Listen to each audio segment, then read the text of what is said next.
প্রিয় দর্শক, শুরু হলো আপনাদের প্রিয় অনুষ্ঠান এসএটিভি সংলাপ। সঙ্গে আছি আমি মাহমুদ আল ফয়সাল।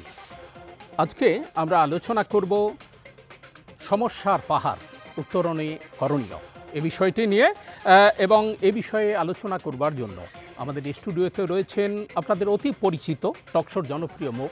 আমার ঠিক ডানে রয়েছেন আন্দালিব রহমান পার্থ, যিনি চেয়ারম্যান বাংলাদেশ জাতীয় পার্টি বিজেপি, আর আমার বামে রয়েছেন সাবেক সংসদ সদস্য গোলাম মাওলা রনি। আপনাদের দুজনকে আমাদের এই আয়োজনে স্বাগত জানাচ্ছি। আমাদের এই অনুষ্ঠানটি মূলত আমরা যে বিষয়টি করি সেটি হচ্ছে জাতীয় জীবনে নানান সমস্যার ছিদ্র অন্বেষণ করি এবং এই ছিদ্রগুলো বন্ধ করবার উপায় আমরা খুঁজি। এ বিষয়ে আপনাদের কাছ থেকে শুনবে। আজকের বিষয় হচ্ছে যে জাতীয় জীবনে আমরা সমস্যার তো পাহাড় রয়েছে, আমরা সেই সমস্যার পাহাড়ের ছিদ্র অন্বেষণ করব এবং তার সমাধানে কি করণীয় সে বিষয়ে আপনাদের দুজনের কাছ থেকে শুনব। জনাব গোলাম মাওলা রনি, আপনাকে দিয়ে আলোচনা শুরু করতে চাই, কারণ আপনাদের দুজনের মধ্যে আপনি সিনিয়র প্রায়োরিটি। এই হিসাবে জাতীয় জীবনের সমস্যার তো পাহাড় আছে, সমাধানে করণীয় সেই বিষয়ে আপনি বলবেন। যে বিষয়টি দিয়ে আপনাকে প্রশ্ন করতে চাই সেটি হচ্ছে যে অন্তর্বর্তীকালীন যে সরকার, তার কিন্তু মাত্র সপ্তাহ পেরোলো, তবে মর্নিং শোজ দি ডে একটি কথা আছে, সকালবেলাই বলে দেয় দিনটা কেমন যাবে।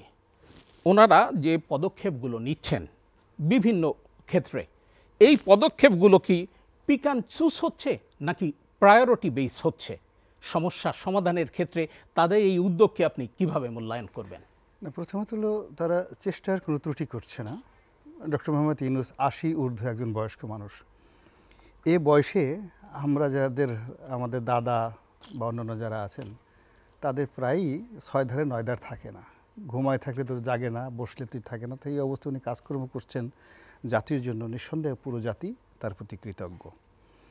এখন তার যে অভিজ্ঞতা, এই মুহূর্তে তার ফিজিক্যাল ফিটনেসের চাইতে তার অভিজ্ঞতা এবং তার নেম এবং ফেম, এ দুটোই আমাদের জাতির জন্য খুবই গুরুত্বপূর্ণ। কিন্তু এখানে সমস্যাটা হলো এই যে তার এই অভিজ্ঞতাগুলো যাকে বলা হয় কন্টিনিউ করার জন্য, ক্যারি করার জন্য যে ধরনের একটা চেইন অফ কমান্ড দরকার, সেই চেইন অফ কমান্ডটা রাতারাতি এই নতুন প্রশাসনের সঙ্গে অ্যাডাপ্ট হতে তাকে একটা নির্দিষ্ট সময় দিতে হবে। তো সেই সময়টি মূলত আমাদের এই অস্থির সময় একটা গণ অভ্যুত্থানের পরে কোনো দেশি জনগণ দিতে চায় না, তার ইনস্ট্যান্ট সব কিছু পেতে চায়। এই গেল একটা সমস্যা। দ্বিতীয় যে সমস্যাটি সেই মুহূর্তে হলো যে আমাদের দেশে বিভিন্ন সময়, লং হিস্ট্রি বলে লাভ নাই, স্বাধীনতার পরেই আমার এখানে ভাগ্নে আছেন, তার কাছে ইতিহাস বলে তার মেজাজ গরম হয়ে যায়। তো যার জন্য আমি যেটা বলি যে আমরা স্বাধীনতার পরেই বলি, স্বাধীনতার পর থেকে যে ইতিহাস সেটা সেও জানে, আমিও জানি। আমাদের জাতীয় জীবনে অনেকগুলো ক্রাইসিস এসেছে। ৭৫-এর ১৫ই আগস্টের পরে এসেছে, ৭ই নভেম্বরের পরে এসেছে, জিয়াউর রহমান সাহেবের হত্যাকাণ্ডের পরে এসেছে, জাস্টিস সাত্তারের ক্ষমতার যাওয়ার পরে এসেছে, এরশাদ জমানাতে ২-৩ বার এসছে এবং এরশাদের পতনের পরে আসছে, এরপর তো 1/11 সহ আরও বেশ কয়েকবার আসছে। তো আমাদের সমস্যাতে ক্যান্টনমেন্টে কখনো সমস্যা হয়েছে, যেটা বন্দুকের সমস্যা, সেখানে অনেক রক্তারক্তি কাণ্ড ঘটে। সেখানে জেনারেল মঞ্জুরের হত্যাকাণ্ড থেকে শুরু করে ৭ই নভেম্বর খালেদ মোশাররফের হত্যাকাণ্ড। তো সেখানে ক্যান্টনমেন্টের মধ্যে যখন কোনো একটা অরাজকতা হয়, ওটার আঁচ আসলে বাইরে লাগে না, ক্যান্টনমেন্টের মধ্যেই থাকে এবং সেটা জনজীবনের সমস্যা হয় না। কিন্তু জনজীবনে যে সমস্যাগুলো যেগুলো সৃষ্টি করে, প্রথমত হলো সিভিল অ্যাডমিনিস্ট্রেশন। এই মুহূর্তে বাংলাদেশে কোনো সিভিল অ্যাডমিনিস্ট্রেশন 10-20% কাজ করছে কিনা আমি বলতে পারবো না। অনেকগুলো থানা পুড়িয়ে দেওয়া হয়েছে এবং পুলিশদেরকে পেট্রোল করার জন্য, তাদের মনোবল ফিরিয়ে আনার জন্য ছাত্ররা তাদেরকে সাহায্য করছে।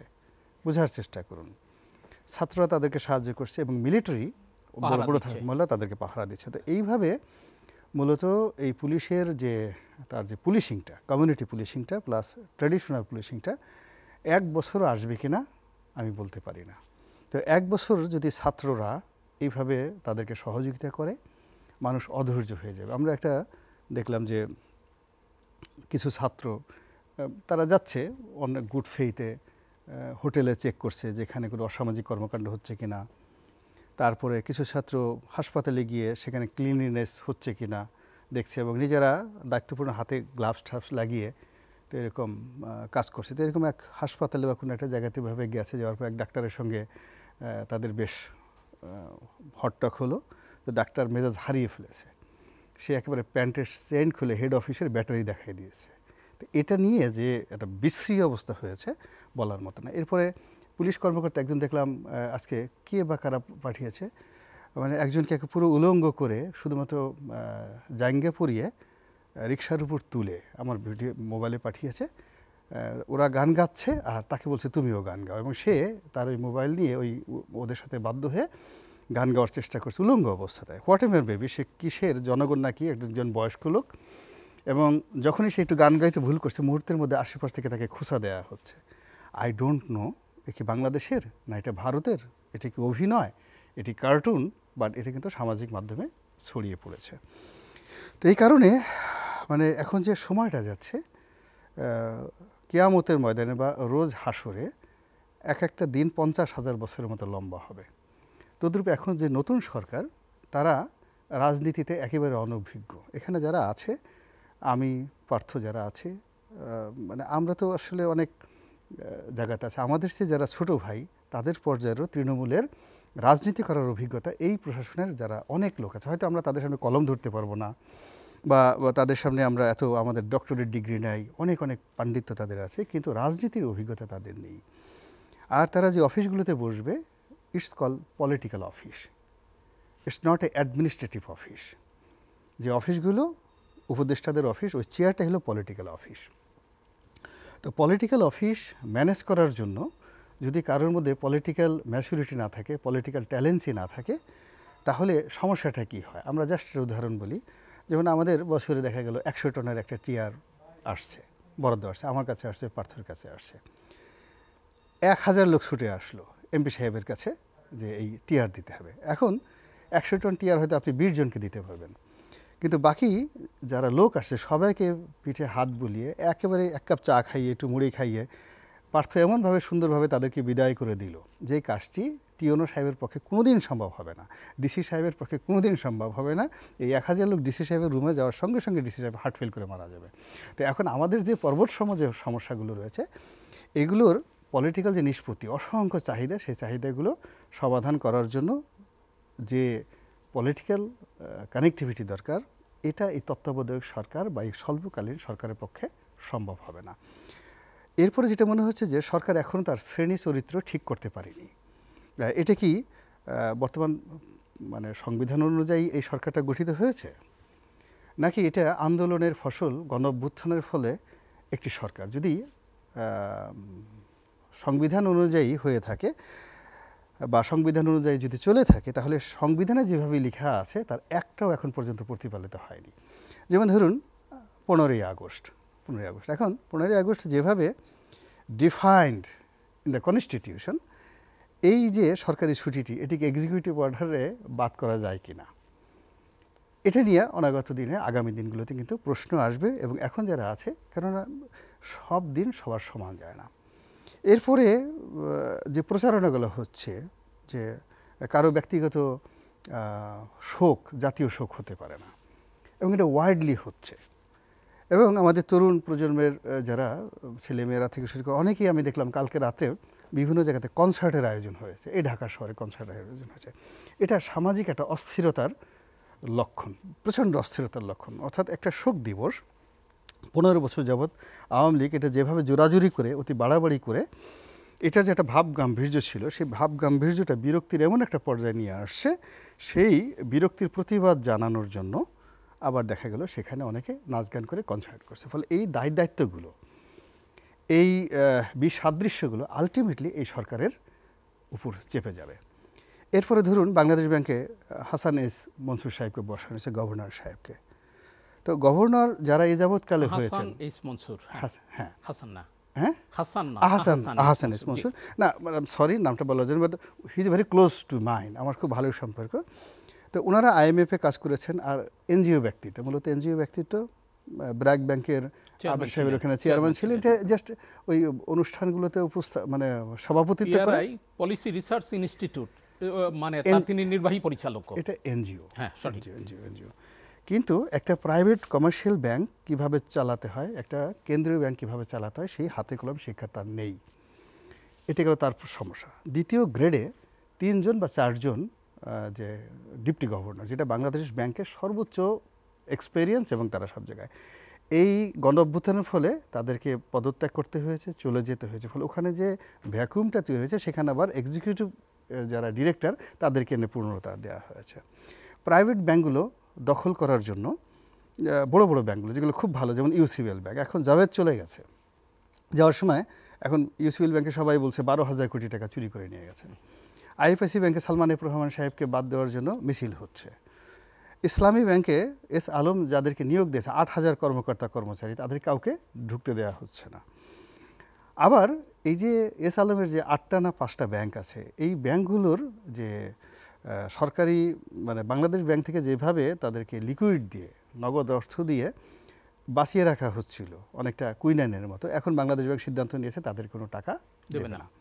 তা টাকা যদি না দেয়, প্রথম আলোর আজকের যে রিপোর্ট যেটা দেখলাম, যে প্রায় সবগুলো ব্যাংকেরই 5,000-6,000 কোটি টাকা করে মূলধন ঘাটতি রয়েছে।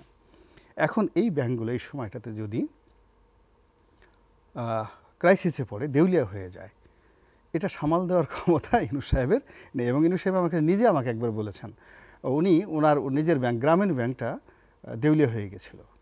এবং শেখ হাসিনা মাননীয় প্রধানমন্ত্রী যখন সেই 96 সালে ক্ষমতা আসলে, এক্স প্রধানমন্ত্রী আসলে না আসলে মানে আমার যেহেতু উনি নেত্রী ছিলেন, তো আমার মুখ থেকে এই সম্মানটা এসে যায়। আমি যদি এখন বিএনপি করি, কিন্তু আমি এই সম্মানটা হারাতে চাই না। ঠিক আছে, তো মাননীয় সাবেক প্রধানমন্ত্রী শেখ হাসিনা যখন ক্ষমতায় এলেন, তখন ডক্টর ইউনূসের সাথে তার একটা দারুণ অ্যাডাপশন হলো, এবং বাংলাদেশ ব্যাংক থেকে 800 কোটি টাকা ঋণ দিয়ে শেখ হাসিনা কিন্তু এই গ্রামীণ ব্যাংককে উদ্ধার করেছিলেন। এবং এটা ডক্টর ইউনূস আমাকে নিজে বলেছেন যে আমার সঙ্গে তার এরকম সম্পর্ক। আমি এখনও বুঝলাম না উনি আমার প্রতি হঠাৎ রাগ হলেন কেন। উনি না হলে আমার গ্রামীণ ব্যাংকই বাঁচত না। তাহলে রিয়েল অবস্থা চিন্তা করেন, যদি 1996-97 সন, আজ থেকে কত বছর আগে, যেখানে ডক্টর মোহাম্মদ ইউনূসের যৌবন, সব মানে তার যে প্রাণ শক্তি, সেটা দিয়ে তার গ্রামীণ ব্যাংক দেউলিয়া হয়ে গেছিল। আর এখন যদি তার নেতৃত্বের উপরে আমরা খুব বেশি আবেগপ্রবণ হয়ে যাই, তাহলে বাংলাদেশ ব্যাংক থেকে অন্যান্য ব্যাংকগুলোর যে এখন বাস্তব অবস্থা রয়েছে, সেটা কিভাবে সামাল দেবেন। তো এই সমস্যাগুলো মানে খুবই গুরুতর। আর দ্বিতীয় সবচেয়ে বেশি প্রবলেম হলো, যেমন ধরুন আমরা দুজন আজকে আসছি, আপনি খেয়াল রাখেন আমি যতক্ষণ কথা বলছি, ওনাকে কিন্তু ঠিক তার চেয়ে বেশি সময় দেবেন আমার চেয়ে। তো আমরা দুজনে আসছি, তো দুজনে টক শোতে বেশ ফটাফট কথা বলি, মিষ্টি মিষ্টি কথা বলি আমি, সে খুব স্মার্টলি অনেক সুন্দর কথা বলে। তো দর্শকদের আগে থেকে বিজ্ঞাপন দেখে যে আজকে একটা ফাটাফাটি বিশাল কিছু হবে, সুন্দর একটা টক শো হবে। তো সেই অনুযায়ী আমরা যদি ভালো কথা না বলি, ভীষণ রকম কিন্তু আপনারা যেভাবে প্রচার করছেন, এটা আপনাদের জন্য বুমেরাং হবে। তো ডক্টর মোহাম্মদ ইউনূস সম্পর্কে আমাদের জনগণের এরকম একটা আকাঙ্ক্ষা, সে চাইলেই অনেক কিছু করতে পারে, তার কথায় আমেরিকা চলে। তো জো বাইডেন, বারাক ওবামা, তার সঙ্গে বন্ধুত্ব এমন পর্যায়ে যে তার সঙ্গে চলে ফিরে এরা খুব গর্ব অনুভব করে। বাইডেন তার গলায়, মানে বাইডেন তো প্রশ্নই আসে না, বারাক ওবামা তার গলায় মালা পরিয়ে দিয়ে নিজের জীবনকে কৃতার্থ মনে করেন। তো মার্কিন প্রশাসনের সঙ্গে তার যে রিলেশনটা, এই সময়টাতে যদি খুব দ্রুত র্যাবের উপর থেকে মার্কিন স্যাংশনটা না ওঠে, তাহলে কিন্তু এই যে তার যে কানেক্টিভিটিটা, এই কানেক্টিভিটিটা তার জন্য বুমেরাং হয়ে যাবে। 2 নম্বর হলো যে আমরা মনে করছি যে আমাদের এই মুহূর্তে জাতীয় জন্য সবচেয়ে বেশি হলো ফরেন রিজার্ভের একটা সমস্যা। তো উনি যদি IMF, বিশ্বব্যাংক, ADB, IDB, জাইকা এই সমস্ত প্রতিষ্ঠান থেকে অ্যাটলিস্ট আমাদের এই অর্থ বছর সামাল দেওয়ার জন্য 30 থেকে 35 কোটি মানে বিলিয়ন, 30 থেকে 35 বিলিয়ন সফট লোন দরকার, একেবারে soft loan, otherwise economy just collapse.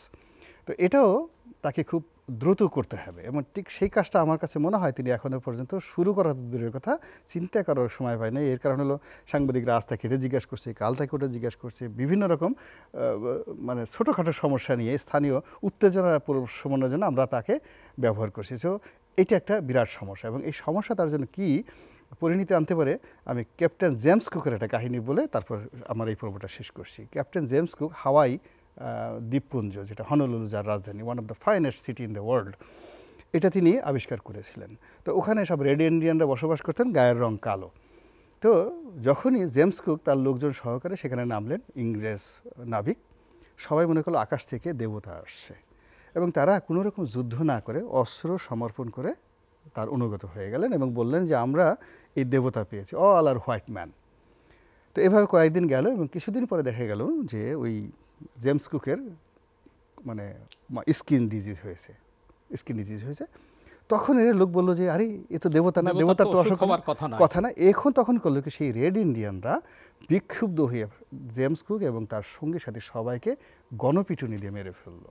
তো যার জন্য খুব এক্সপেকটেশনটা, যদি এই যে শেখ হাসিনার পতন কেন হলো, কেউ কাজ করে নাই, সবাই মনে করছে সে ওলি আল্লাহ, সে সব সমস্যার সমাধান করতে পারে, ইন্ডিয়া তার কথা মতো বাংলাদেশের শূন্য মুভ করবে। এবং সবাই বসেছিল শেষ মুহূর্তে যে এই নরেন্দ্র মোদী এলো, এই স্কুলেরই কোনো সমস্যাই নেই, এই যে তাকে যে অতি মানবী বানানো, এর ফলে কিন্তু দেখেন আজকে আওয়ামী লীগের সব লোকগুলো কোথায় যে কোন গর্তের মধ্যে কে পড়েছে একমাত্র আল্লাহ জানে, আর কে যে কি তসবিহ পড়ছে, দোয়া পড়তেছে, তাও আমি বলতে পারবো না। অসংখ্য ধন্যবাদ গোলাম মাওলা রনি। আপনার কাছে আবার ফিরবো। আন্দালিব রহমান পার্থ, আপনার কাছ থেকে এরই আলোকে, এক হচ্ছে চেইন অফ কমান্ড নাই, আর কিছু হতাশার বাণীও শোনালেন গোলাম মাওলা রনি। না হতাশার বাণী শুনলে আপনি নেগেটিভ অ্যানালিসিস, এটা হতাশার কথা বলবো না, আমি অ্যানালিসিস করেছে, যেটা অবশ্যই নেগেটিভ পজিটিভ দুই জিনিসটাই তো মাথায় রাখতে হবে। আমার দৃষ্টিভঙ্গিটা একটু আলাদা, মানে অন্যভাবে আমি চিন্তা করে দেখি যে দেখুন এই সিস্টেমটা করাপ্টেড হয়েছে 17 বছর। একমাত্র প্রধানমন্ত্রীকে খোদাত্ত বা গডি নেচার বা উনি সব করতে পারেন সাবেক প্রধানমন্ত্রীকে, এর বাইরেও সবচেয়ে বড় আওয়ামী লীগের ফেলিয়ার ছিল আওয়ামী লীগ ইনস্টিটিউশন ধ্বংস করেছে। প্রত্যেকটা অর্থনীতিকে যে দরবেশ বলেন এরা বলেন, হ্যাঁ, এই অর্থনৈতিক ইনস্টিটিউশন, এসালমদের ইনস্টিটিউশন থেকে আরম্ভ করে আইন শৃঙ্খলা, জুডিশিয়ারি, শিক্ষা, স্বাস্থ্য, Awami League only political party যেটা এখন মানে যা, তার ইনস্টিটিউশনগুলিকে করাপ্টেড করেছে এবং ধ্বংস করেছে। তো হয় কি, when you have the bureaucracy, strong bureaucracy, আপনার যদি আমলাতন্ত্রটা ভালো থাকে, আপনি কিন্তু মিডিওকর হলেও দেশ চলে যাবে। আপনি যদি মিডিওকর হন, কান্ট্রি উইল রান। কিন্তু এখানে প্রথমেই করা হয়েছে ভালো মানুষদের সরানো হয়েছে, পার্লামেন্টকে সরানো হয়েছে, সবকে ধ্বংস করে জুডিশিয়ারি থেকে আরম্ভ করে সব কিছু হাতের মধ্যে নিয়ে আসা হয়েছে, যাতে হয়তো সাবেক প্রধানমন্ত্রী সকালে ঘুম থেকে উঠেই 4-5টা টেলিফোন করেই দেশ সামাল দিয়ে ফেলতে পারতো। হ্যাঁ, হয়তো এইচটি মামকে ফোন করতো, ব্যুরোক্রেসি ঠিক আছে, অ্যাটর্নি জেনারেলকে ফোন তো চিফ জাস্টিসকে বলতো, বা একে বলতো, ওকে বলতো, দরবেশকে বলতো, অর্থনীতি বা লোটাস খান করতো, এরকম করে 4-5টা ফোন করে as if things are right. But এই সিচুয়েশনটা, যে এই যে 17 বছরের যেই আপনার একটা মিসম্যানেজমেন্ট বা করাপশন, বা মানে করাপশন মানে অর্থনৈতিক না, আপনার যে প্রফেশনাল করাপশন যেটা, এরপরে আমরা এবং এতগুলি লাশের বিনিময়ে, এতগুলি শহীদের রক্তের বিনিময়ে, বৈষম্য বিরোধী ছাত্র আন্দোলন, যে আন্দোলন করে সাধারণ ছাত্র জনতা লাশ দিয়ে যে আমরা একটা সরকার পেলাম, এটা তো আগে হোমওয়ার্ক করা ছিল না। এই সরকারটা যে আসবেন, এটা তো আগে হোমওয়ার্ক করা ছিল না যে আমরা আসবো বা আমাদের এটা হবে, আমাদের এটা। সো ন্যাচারালি এই সরকারটাও একটা সিচুয়েশনে আসছে। এই সরকারের কিছু স্ট্রেংথও আছে। স্ট্রেংথ যেমন আছে, আমরা সবাই একে সাপোর্ট করছি। আমরা তো পলিটিশিয়ান, বিএনপি পলিটিশিয়ান যারা আছেন, ইভেন কি আওয়ামী লীগও সাপোর্ট করছে, ওকে, যে আপনি থাকেন বা আপনি এটা করেন, যদিও নির্বাচন চায় ওনার। সো এই সরকারের একটা সাপোর্ট আছে। বাংলাদেশের মানুষ এই সরকারকে একটা গ্রেস পিরিয়ড দেবে, একটা গ্রেস, যে ভাই তোমরা কাজ করতে থাকো। বিকজ বাংলাদেশের মানুষও রিয়েলাইজ করে যে এই সরকার সাংঘাতিকভাবে ইনস্টিটিউশনগুলি, আগের সরকার ইনস্টিটিউশনগুলিকে ধ্বংস করে ফেলেছে। এই যে ব্যাংক যে ডুবে যাবে, এটা তো প্রথম থেকেই জানতাম আমরা, আজকে থেকে না, যে এই চোরদের জন্য ব্যাংকগুলি ডুববে। একজন 22,000, 50,000, 1 লক্ষ, ইউসিবিএলের কথা বলছেন, এই যে 240টা বাড়ি যে জাভেদ সাহেব করেছেন, তো ইউসিবিএল ব্যাংকের টাকা দিয়ে করেছে, সবাই জানতো। যার কারণে ইউসিবিএল আর একটা ব্যাংক এক করার যখন কথা ছিল, তারা কেউ করতে চায় নাই। এটা তো সারা বাংলাদেশের মানুষ জানেন। তো আমার কথা হচ্ছে যে এই সরকারের এখন ফার্স্ট স্টেপ হলো, এই সরকার চেষ্টা করবে, যে কালকে নাকি আবার উপদেষ্টা নিচ্ছে, চেষ্টা করবে এই জিনিসটাকে এভাবে করার জন্য। কোনো কারণে যদি এই সরকার মনে করে, যেটা অনেক কারেক্টলি বলেছে, যে পলিটিক্যাল একটা দরকার, ব্লেড দরকার, এই সরকার তো এটাকে ন্যাশনাল গভর্নমেন্টও করতে পারে, এমনও তো না যে তারা করতে পারে না।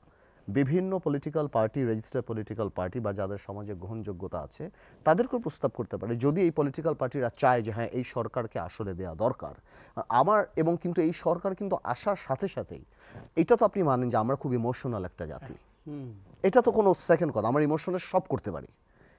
এই সরকার আসার সাথে সাথেই সাংঘাতিকভাবে কিন্তু একটা জিনিস গ্রহণযোগ্যতা বেড়েছে, সেটা হলো এই দরবেশ, তারপর জানিসুল হক, এই যে যাদেরকে ধরা পাকড়গুড়ি, জনগণের যাদের উপরে রোষ এবং একটা ইমপ্রেশন যে ছিল সবসময় যে এদের বিচার কোনোদিন হবে না, এরা হয়তো টাকা বিএনপিকে টাকা দিয়ে বা অন্যকে টাকা দিয়ে হয়ে যাবে, কিন্তু আল্লাহ যে টাকা খায় না, আল্লাহ যে নারাজ, আল্লাহ যে এদের অধপতন করে দিতে পারে।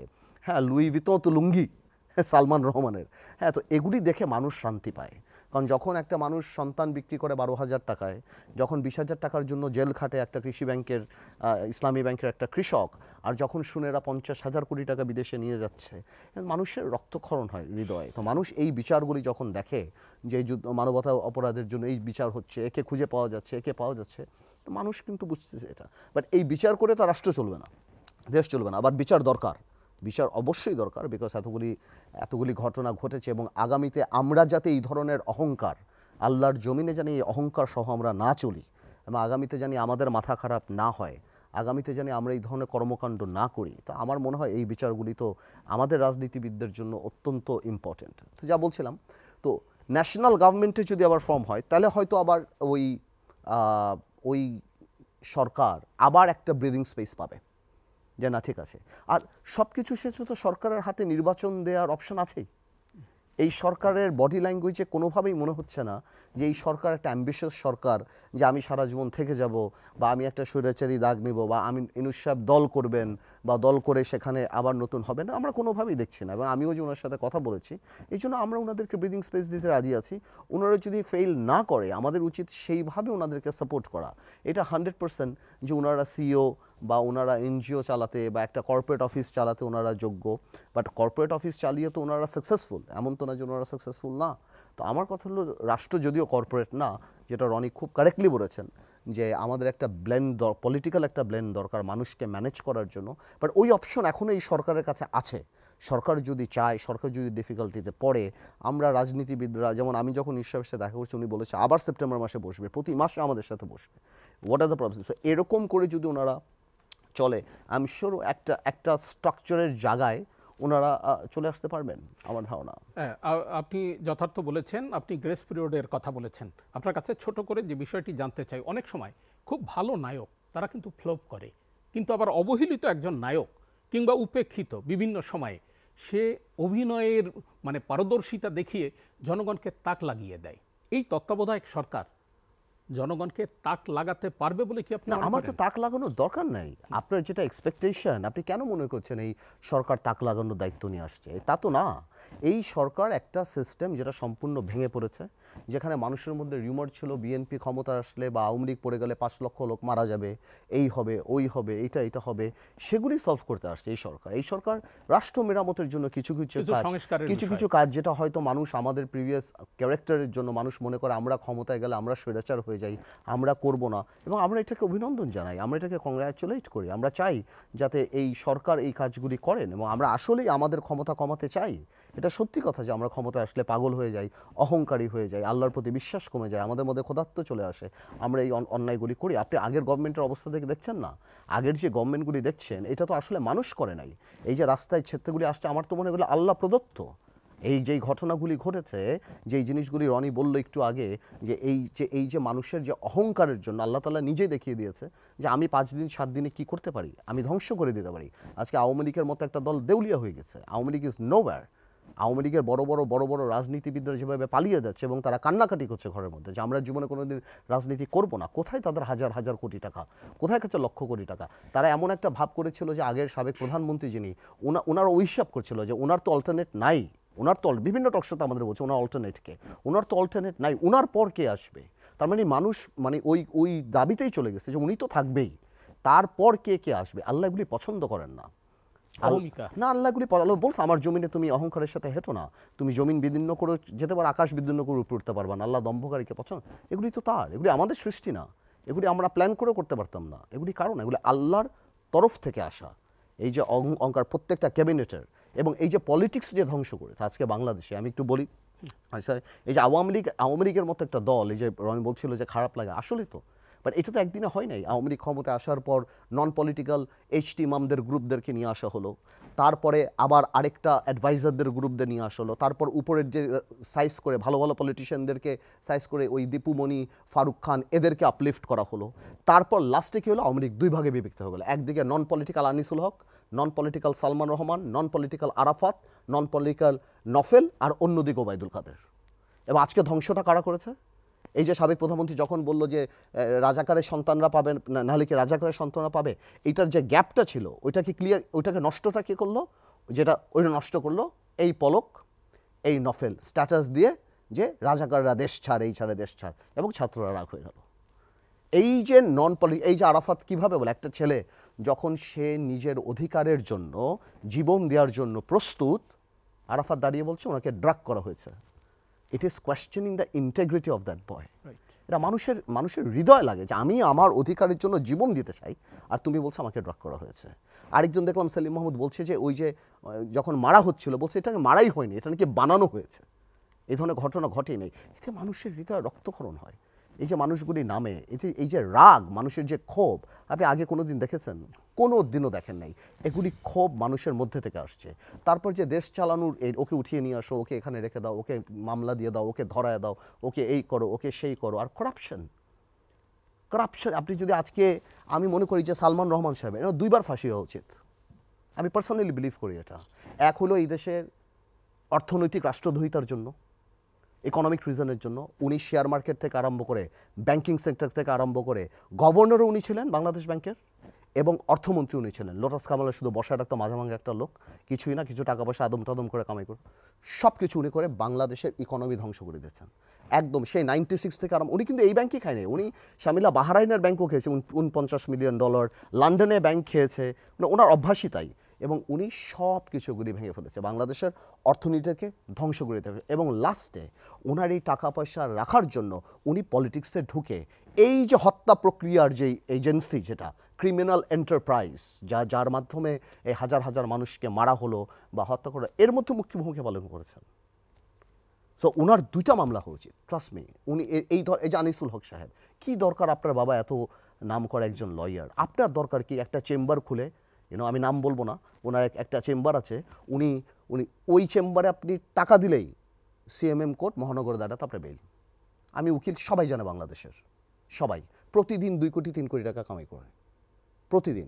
আমি আপনাকে একটা উদাহরণ দেবো, আপনি অবাক হয়ে যাবেন। আমার সাথে একটা ছেলে অ্যারেস্ট হলো, ডেভিড নামে একটা সাধারণ ব্যবসায়ী ভাই, সাধারণ, কিচ্ছু জানে না, আমার সাথে অ্যারেস্ট হয়েছে। ওনাকে নিয়ে আসলে উনি জানেই না কেন, পরে খবর পেলাম সালমান রহমান সাহেব উনাকে অ্যারেস্ট করেছে, বিকজ $400 মিলিয়ন একটা টেন্ডার সালমান রহমান পায়নি, because of his criminal record. David পেয়েছে, ডেভিডের ক্রিমিনাল রেকর্ড করানোর জন্য, এবং সেই ডেভিডকে অ্যারেস্ট করে 5 দিনের রিমান্ড দিয়ে নেগোশিয়েট করে এই লোকটা, আমি আর উনি একই বিছানায় থাকতাম, উনি আমাকে তার কাছ থেকে এই যে আপনারা ডিবি হারুন, লেকশোর হোটেল, আমি এই অনুষ্ঠানে বলছি যে লেকশোর হোটেলের ভিডিও নিয়ে আসা উচিত এই মুহূর্তে, যে গত 1 মাসে ওখানে কত নেগোসিয়েশন হয়েছে রাত 11টার পরে, তার কাছ থেকে টাকা নিয়ে আনিসুল হকের চেম্বার দিয়ে বেল নিয়ে নিল। This is a criminal enterprise. হাজার হাজার কোটি টাকা তারা এভাবে নিয়েছে এবং রাষ্ট্র ধ্বংস করে দিয়েছে। এই যে আনিসুল হক বলতো না, একটা বক্তব্যে মনে আছে, আনিসুল হক বলছিল আমি অ্যাটর্নি জেনারেলকে বলে দেব, আমি নির্দেশ দিয়েছি অ্যাটর্নি জেনারেলকে। আপনি নির্দেশ দেওয়া কে? ওরা বলে আইনের শাসন, এটা আনিসুল হকের শাসন, এরা রাষ্ট্রদ্রোহী। তো এইভাবে করে এই সিস্টেমগুলি যখন, এবং প্রত্যেকটা সিস্টেম, আপনার মনে আছে বাংলার বাণীতে 1975 সালের পরে শেখ ফজলুল হক মনির একটা কলাম ছিল, মনেমের আমলা দিয়ে নতুন বাংলা চলে না, সঠিক, হ্যাঁ 75-এর পরে যে ছিল। এটা তো অনেকটা এরকম যে আওয়ামী লীগের আমলা দিয়ে কি নতুন বাংলা চলবে? চলবে না।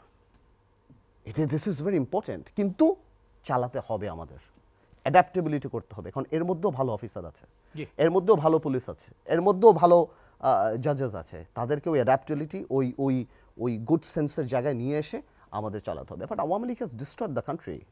আওয়ামী লীগ রাজনীতি শেষ করে দিয়েছে, দেশ শেষ করে দিয়েছে, সব ধ্বংস করে দিয়েছে, এবং শেষ মুহূর্তে নিজের দলটাকেও শেষ করে দিয়েছে। আমাদের এই আলোচনা চলবে, একটা বিরতির পর ফিরে এসে আবার আপনাদেরকে শুনবো। সুপ্রিয় দর্শক, নিচ্ছি ছোট্ট একটা বিরতি, সঙ্গেই থাকুন।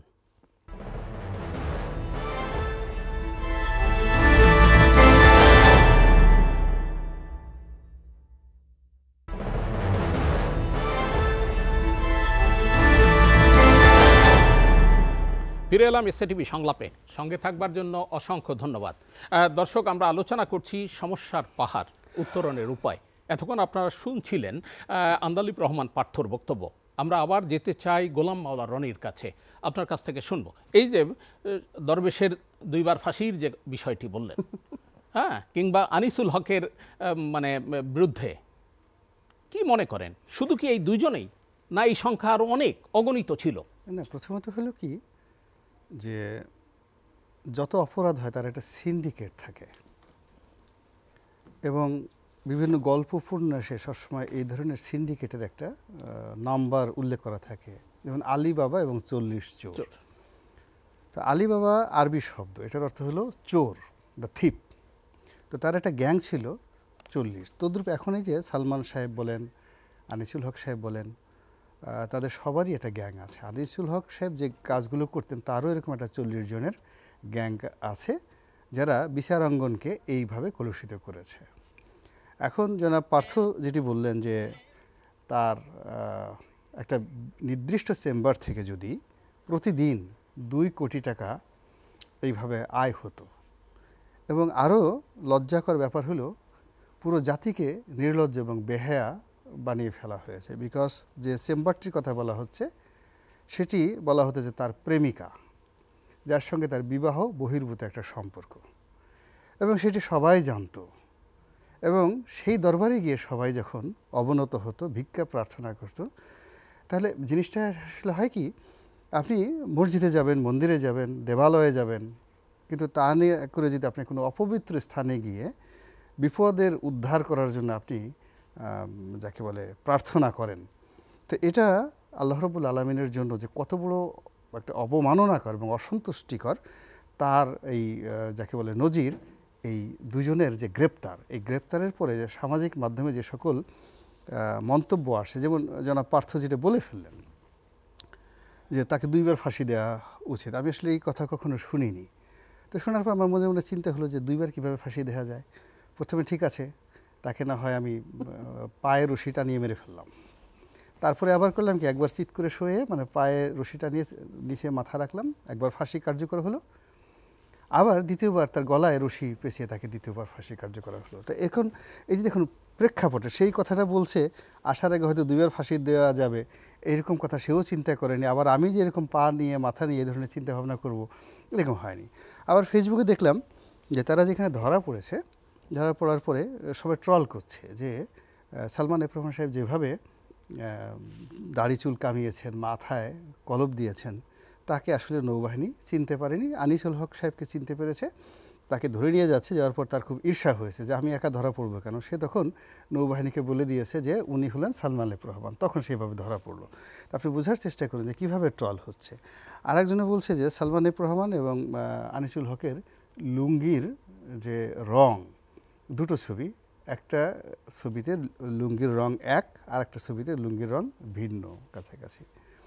এখন সবাই বলতেছে কেন এটা হলো কেন। সে বলতেছে যে তাকে ধরার পরে তার পেট খারাপ হয়ে গেছে, লুঙ্গি নষ্ট করে ফেলেছে, এবং সে নৌবাহিনীর কাছে বলার পর রাতারাতি তাড়াতাড়ি লুঙ্গি পাবে করে আরেকটা লুঙ্গি এনে দেওয়া হয়েছে। এজন্য আনিসুল হকের লুঙ্গির সাথে সালমান এফ রহমানের লুঙ্গির কালার মেলেনি। এখন এই জিনিসগুলো সত্য মিথ্যা আমরা জানি না, এই কথাগুলো আসে মানুষের অ্যাঙ্গার থেকে, রাগ থেকে, ক্রোধ থেকে। এই যে দেখুন কারবালার ময়দানে যে বিয়োগাত্মক ঘটনা ঘটেছে, এবং সেটা নিয়ে যখন সাহিত্য রচনা হয়েছে, কিয়ামত পর্যন্ত কেউ এজিদের পক্ষে কথা বলতে পারবে না। আবার মীর জাফরকে নিয়ে যে সাহিত্য রচনা হয়েছে, আজ থেকে মানে সে মহাভারত নিয়ে যে সাহিত্য রচনা করা হয়েছে, যখন মহাভারত নিয়ে সাহিত্য রচনা করেছে তখন হিন্দি ভাষা ছিল না, বাংলা ছিল না, সংস্কৃত ছিল না, আর্য ভাষা ছিল না, একটা অদ্ভুত ভাষা ছিল। কিন্তু সাহিত্য এতটা শক্তিশালী যে সেখানের কতগুলো শব্দ, যেমন দুর্যোধন, অর্জুন, শকুনি, এত জটিল বীর্য, এই যে এই কথাগুলো কিন্তু দেখেন 5000 বছর পরেও আমাদের সমাজে একই অর্থ বহন করে। এখন এই সময়টাতে দেখবেন আর কিছুদিনের মধ্যে আনিসুল হক এবং সালমান, এই দরবেশ, এই নামগুলো একটা গালিতে রূপান্তরিত হয়ে যাবে, প্রচণ্ড গালিতে। এই নামে কেউ ছেলেমেয়ের নাম রাখবে না। এদের বংশের মধ্যে যদি কোথাও খোঁজে যে এখানে সালমানের রক্ত আছে কিনা, তাদের সঙ্গে কেউ ছেলে মেয়ে বিয়ে থা দেবে না। এরপর এদের যে জিনিসগুলো রয়েছে, অর্থাৎ এখন বাংলাদেশে খন্দকার মোশতাক, মীর জাফর যেভাবে ঘৃণিত, এরকম দেখবেন যে সালমান এবং তার সঙ্গে যে সিন্ডিকেট রয়েছে, সেই সিন্ডিকেটের লোকগুলো ধীরে ধীরে তাদের নিয়ে যখন কবিতা রচনা হবে, গান রচনা হবে, ব্যঙ্গ ছবি আঁকা হবে, যেমন তারেক রহমান সাহেব তার নিজের একটা ব্যঙ্গ ছবি সে দিয়ে সেক্ষেত্রে একটা পলিটিক্স করেছে। সে চেয়েছে যে আরও যারা এই মুহূর্তে পরাজিত হয়েছে তাদের ছবি আঁকা হোক। তো এর মধ্যে আমি দেখলাম যে সাবেক প্রধানমন্ত্রী শেখ হাসিনা তার কিছু ছবি ছাপা হয়েছে। তো আমরা সেই ইয়াহিয়া খানের কিছু ব্যঙ্গ কার্টুন দেখেছি, এরশাদের কিছু ব্যঙ্গ কার্টুন দেখেছি, কিন্তু সেই কার্টুনের সে বিভৎস, বিকজ টেকনোলজি তো সামনে চলে আসে, বিভৎস সব ছবি ছাপা হয়েছে। এবং তারেক রহমান সাহেব যেখানে একটা পলিটিক্স করে দিয়েছেন তার ওই ছবিটা দিয়ে, এটি কিন্তু ফলে গেছে। আবার এই দেখেন আজকে পার্থ সাহেব বললেন যে তাকে 2বার ফাঁসি দেওয়া উচিত। এখন 2বার কীভাবে ফাঁসি হবে এটা হয়তো কেউ শুনছে, কোনো কার্টুনিস্ট, সেই আলটিমেটলি কিন্তু কার্টুন আঁকা শুরু করে দিয়েছে, কেউ হয়তো কবিতা লেখা শুরু করে দিয়েছে। তো এভাবে এই লোকগুলো আমাদের এই যে আলিবাবা এবং 40 চোরের যে সিন্ডিকেট, এই সিন্ডিকেটের যারা লোকজন আছে সবাই এই সমাজ দ্বারা, রাষ্ট্র দ্বারা পরিত্যক্ত আলটিমেটলি হয়ে গেছে এবং এদের আর স্ট্যান্ড করার কোনো সুযোগ নেই। এই হলো বক্তব্য। জি, অসংখ্য ধন্যবাদ। আমি আসলে মানে আমি কথাটা বলে ফেলছি যে 2বার ফাঁসি দিতে হবে। আমি দুঃখ কষ্টে থাকি জিনিস বলে। আসলে আমরা তো দেখেছি যে শেয়ার মার্কেটের কেলেঙ্কারির সময় মানুষগুলির কি অবস্থা হয়েছে, এবং আমরা জানি আমরা সমাজে যে সার্কেলে অনেকে আত্মহত্যাও করেছে এবং তার কোনো বিচার হয়নি। এবং 96ও একই কাজ করেছে, এর আগে ভুয়া প্যারাসিটামল বিক্রি করেছে, এবং এরপর এদেরকে যতই গালিগালাজ করতাম আমরা দেখতাম যে এই যে বেসিক বাচ্চু বা এই আপনার এই যে ব্যাবের সভাপতি নজরুল সাহেব 15 বছর ধরে, এই সালমান রহমান পরে একটা কি কাজ করতো জানেন, উনি সব ব্যবসায়ীদেরকে ব্ল্যাকমেইল করতো। যখনই কোনো দুর্যোগ হতো সবাইকে ফোন করে করে 2 কোটি 5 কোটি নিয়ে প্রধানমন্ত্রীর দরবারে নিয়ে যেত, এটা রাখতো। যদি কেউ না যেত তাহলে বলতো উনি জামাত করে, উনি বিএনপি করে। তো উনি যেভাবে এই দেশকে ব্ল্যাকমেইল করেছে, উনি যেভাবে পলে প্রশাসনকে ব্যবহার করেছে, এবং এগুলি দিয়ে কি করেছে, এই টাকাগুলি বিদেশে পাচার করেছে, টাকাগুলি নষ্ট করেছে। ওনাদের সন্তানরা বিভিন্ন ইন্ডিয়ান ওই ডিজাইনার, টেইলার, নায়ক নায়িকা এদেরকে নিয়ে এসে অনুষ্ঠান করেছেন এবং বিভিন্ন খরচ, এমন না কোনো প্রোডাক্টিভ কাজ করেছেন বা বিদেশি কিছু করেছেন। মানুষের টাকা পয়সাগুলি শুধুমাত্র বলে না ফুটানি, যা বলে না একদম লো শো অফ মানুষকে, এগুলি করেছে, কোনো প্রোডাক্টিভ কিছু নাই। আর আজকে সবচেয়ে বড় ব্যাপারটি কি জানেন, আমি যেটা বারবার বলছি যে আমি এই জিনিসটা ওই অ্যাঙ্গেলেই দেখি যেটা আল্লাহ প্রদত্ত। এই সম্পূর্ণ জিনিসটা হলো আল্লাহর অভিশাপ, এবং আল্লাহ দেখিয়ে দিয়েছে যে আমি, এটা কিন্তু ডিফিট না, এটা পতন, হ্যাঁ এটা ফল, এটা কিন্তু ডিফিট না। এবং এই যখন ফল হয় তখন আমাদের এখান থেকে শিক্ষা নেওয়া উচিত। আজকে আমাদের দেখা উচিত যে সালমান রহমান একটা মুরগির খোপও পেল না পালানোর জন্য, তার যে লক্ষ কোটি টাকা, তার একটা পরিচিত লোক নাই যে বসবে, এবং আইনজীবীও কিন্তু তার পক্ষে যাই না। এবং আপনি লুক এট দ্য হেট্রেড, মানুষ কিভাবে সেখানে গিয়ে ডিম মারছে, স্যান্ডেল মারছে, ওনার সন্তানরা এগুলি দেখছে না যে আমার এই কি লাভ, আমার এখন মেফেয়ারে বসে হাওয়ানা চুরুট খেয়ে, যে আমার বাবার এই অবস্থা বা আমার মার এই অবস্থা, আমার চাচের অবস্থা, কোর্টে বমি করে দিয়েছে ভয়। হ্যাঁ এক্স্যাক্টলি। আছে কি লাভ কি? আমি যখন দেখছি সোশ্যাল স্ট্যান্ডার্ড কোথাও গেল, টাকা doesn't matter, even a prostitute makes money, it seriously doesn't matter আপনি কতটা পায়। টাকার সাথে যদি, শুনেন আমি আপনাকে একটা কথা বলি, এই কথাটা মনে রাখবেন, আপনি যদি টাকা পয়সা কামাই করেন না, দ্যাটস প্রফিট। আপনি যখন অনেক বেশি সম্পত্তি করবেন, লাভ হবে, দ্যাটস গ্রোথ। ওর মধ্যে যখন মোরালিটি থাকবে, that's success, that is success.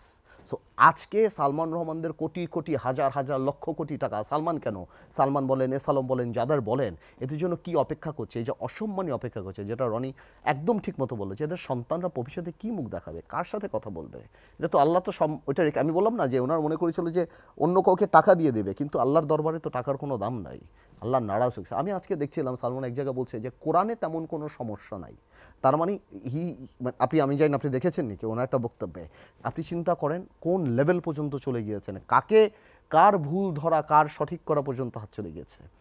তো এই জিনিসগুলি থেকে আমাদের শিক্ষা নেওয়া উচিত। এবং ওনার যেটা সিন্ডিকেট ছিল, উনি ঠিকই বললো যে সালমান রহমান কিন্তু অনেক আগের ব্যবসায়ী, ওনার আশেপাশের যারা ছিল কেউ কিন্তু ওনার বন্ধু না, উনি ছোট ছোট কিছু লোক বের করতেন শেয়ার মার্কেট কেলেঙ্কারির জন্য, ছোট ছোট, এই যে মনে করেন চোরাই গাড়ির ব্যবসায়ী আছে কিছু, তারপর আরও কিছু দালাল আছে, এদেরকে দিয়ে উনি ওই কোম্পানি, সিক কোম্পানিগুলি এনে এটাকে ফুলিয়ে ফাঁপিয়ে ওগুলি দিয়ে শেয়ার মার্কেটে দিয়ে, ছাত্ররা যখন রাস্তায় নামলো ঠিক সেই সময় কিন্তু সালমান এফ রহমানের উদ্যোগেই সাবেক প্রধানমন্ত্রী শেখ হাসিনাকে নিয়ে সব ব্যবসায়ীদের একটা সম্মিলন, always this is what he does. এবং এটা কেবল এইবারেই না, প্রতিবারই সংকট। এবং আপনি জানেন, so unfortunate that Salman Rahman বা দরবেশ, উনি সব ব্যবসায়ীকে পার্সোনালি বলে দিত যে আপনি এটা বলবেন, আপনি এটা বলবেন, আপনি প্রশংসা করবেন, আপনি এটা করবেন। কেউ যদি সত্যি কোনো কথা বলতে চেত, সেটা যদি সালমান সাহেবের এগেনস্টে যেত, সালমান ওমর এগেনস্টে যেত, তাহলে উনি সেটা বলতে দিত না, এবং উনি আগে থেকে বলে দিত। দেখছি উনি তো 15 বছর উনি গণভবনের সম্পূর্ণ কেমিস্ট্রিটা জানতো, কার কথা কে শুনবে, কে বুঝবে, কাকে বলতে হবে, উনি সব জানতো। এই জন্য আগে থেকে একটা প্রিকনসিভ আইডিয়া সবার মধ্যে থাকতো। এখন ব্যবসায়ী মানুষরা সাধারণ মানুষকে দেখেন, এফবিসিসিআইটা কিভাবে ধ্বংস করেছে। সালমান রহমানের পায়ের কাছে যে পড়বে সে এফবিসিসি সভাপতি হবে, রাইট, যে পায়ের কাছে পড়বে সে বিসিসি সভাপতি হবে। ইলেকশনটা উঠিয়ে দিল, ইলেকশনটা উঠিয়ে দিল, সব তার লোক, সব জায়গায় তার লোক। তো এই লোকরা আপনি কি বলেন, এই লোকের কি একবার ফাঁসি দেওয়া যায়? এবং পরে যে আবার এই হত্যাগুলির সাথে জড়িত হলো, এই লোকরা আপনি কি করবেন আপনি বলেন? বারবার ফাঁসি দিতে হবে, আপনার দাবি সেটি। যে বিষয়টি আপনি পতনের কথা বলেছেন, এটা পরাজয় না, ডিফিট না, অবশ্যই এটা পতন, এটা পতন। অবশ্যই এই পতন থেকে আমাদের কি শিক্ষা? আমাদের এই শিক্ষা নিতে হবে যে আমরা এই আল্লাহর জমিনে অহংকারের সাথে হাঁটবো না। আমার মানুষের সাথে খারাপ মানুষের আমার বিরুদ্ধের কথাটা আমার নেয়ার মানসিকতা থাকতে হবে, যে আমার সমালোচনা করবে সেই আমার শত্রু না। আমি আমার ক্ষমতা দিয়ে যাকে ইচ্ছা তাকে জেলে দিব না, যাকে ইচ্ছা তাকে ক্ষতি দেব না। আমি সম্মানী ব্যক্তিকে সম্মান করব, আমার মধ্যে খোদাত্ব আসবে না। আমাদের মধ্যে বিবেচনায় নিতে হবে, কাফনের কাপড়ে কোনো পকেট থাকে না। শুধু পকেটের ব্যাপারটা না, অনেক মানুষ আছে কিন্তু ফিনান্সিয়ালি করাপ্টেড না, কিন্তু মেন্টালি করাপ্টেড। তারা তাদের বিরুদ্ধে কোনো কিছু ইন্টেলেকচুয়ালি মেন্টালি করাপ্টেড, তারা তাদের বিরুদ্ধে কিছু নিতে চায়। আমাদের এই জিনিসগুলি মাথায় আনতে হবে। এবং আরেকটা জিনিস মাথায় আনতে হবে, যদি আমরা দেশকে ভালো, আজকের দিনে কোনো ব্যক্তির পক্ষে দেশ চালানো সম্ভব না, দেশ চালাবে সিস্টেম। আমার মানসিকতা থাকতে হবে, if I am the prime minister of the country, I have to pick up people who are more intelligent than I am. I may be politically qualified. So আমার চেয়ে বুদ্ধিমান ব্যক্তি আমার ক্যাবিনেটে থাকবে, সো দ্যাট আমি ইচ্ছা করলেও আমি করতে পারবো না।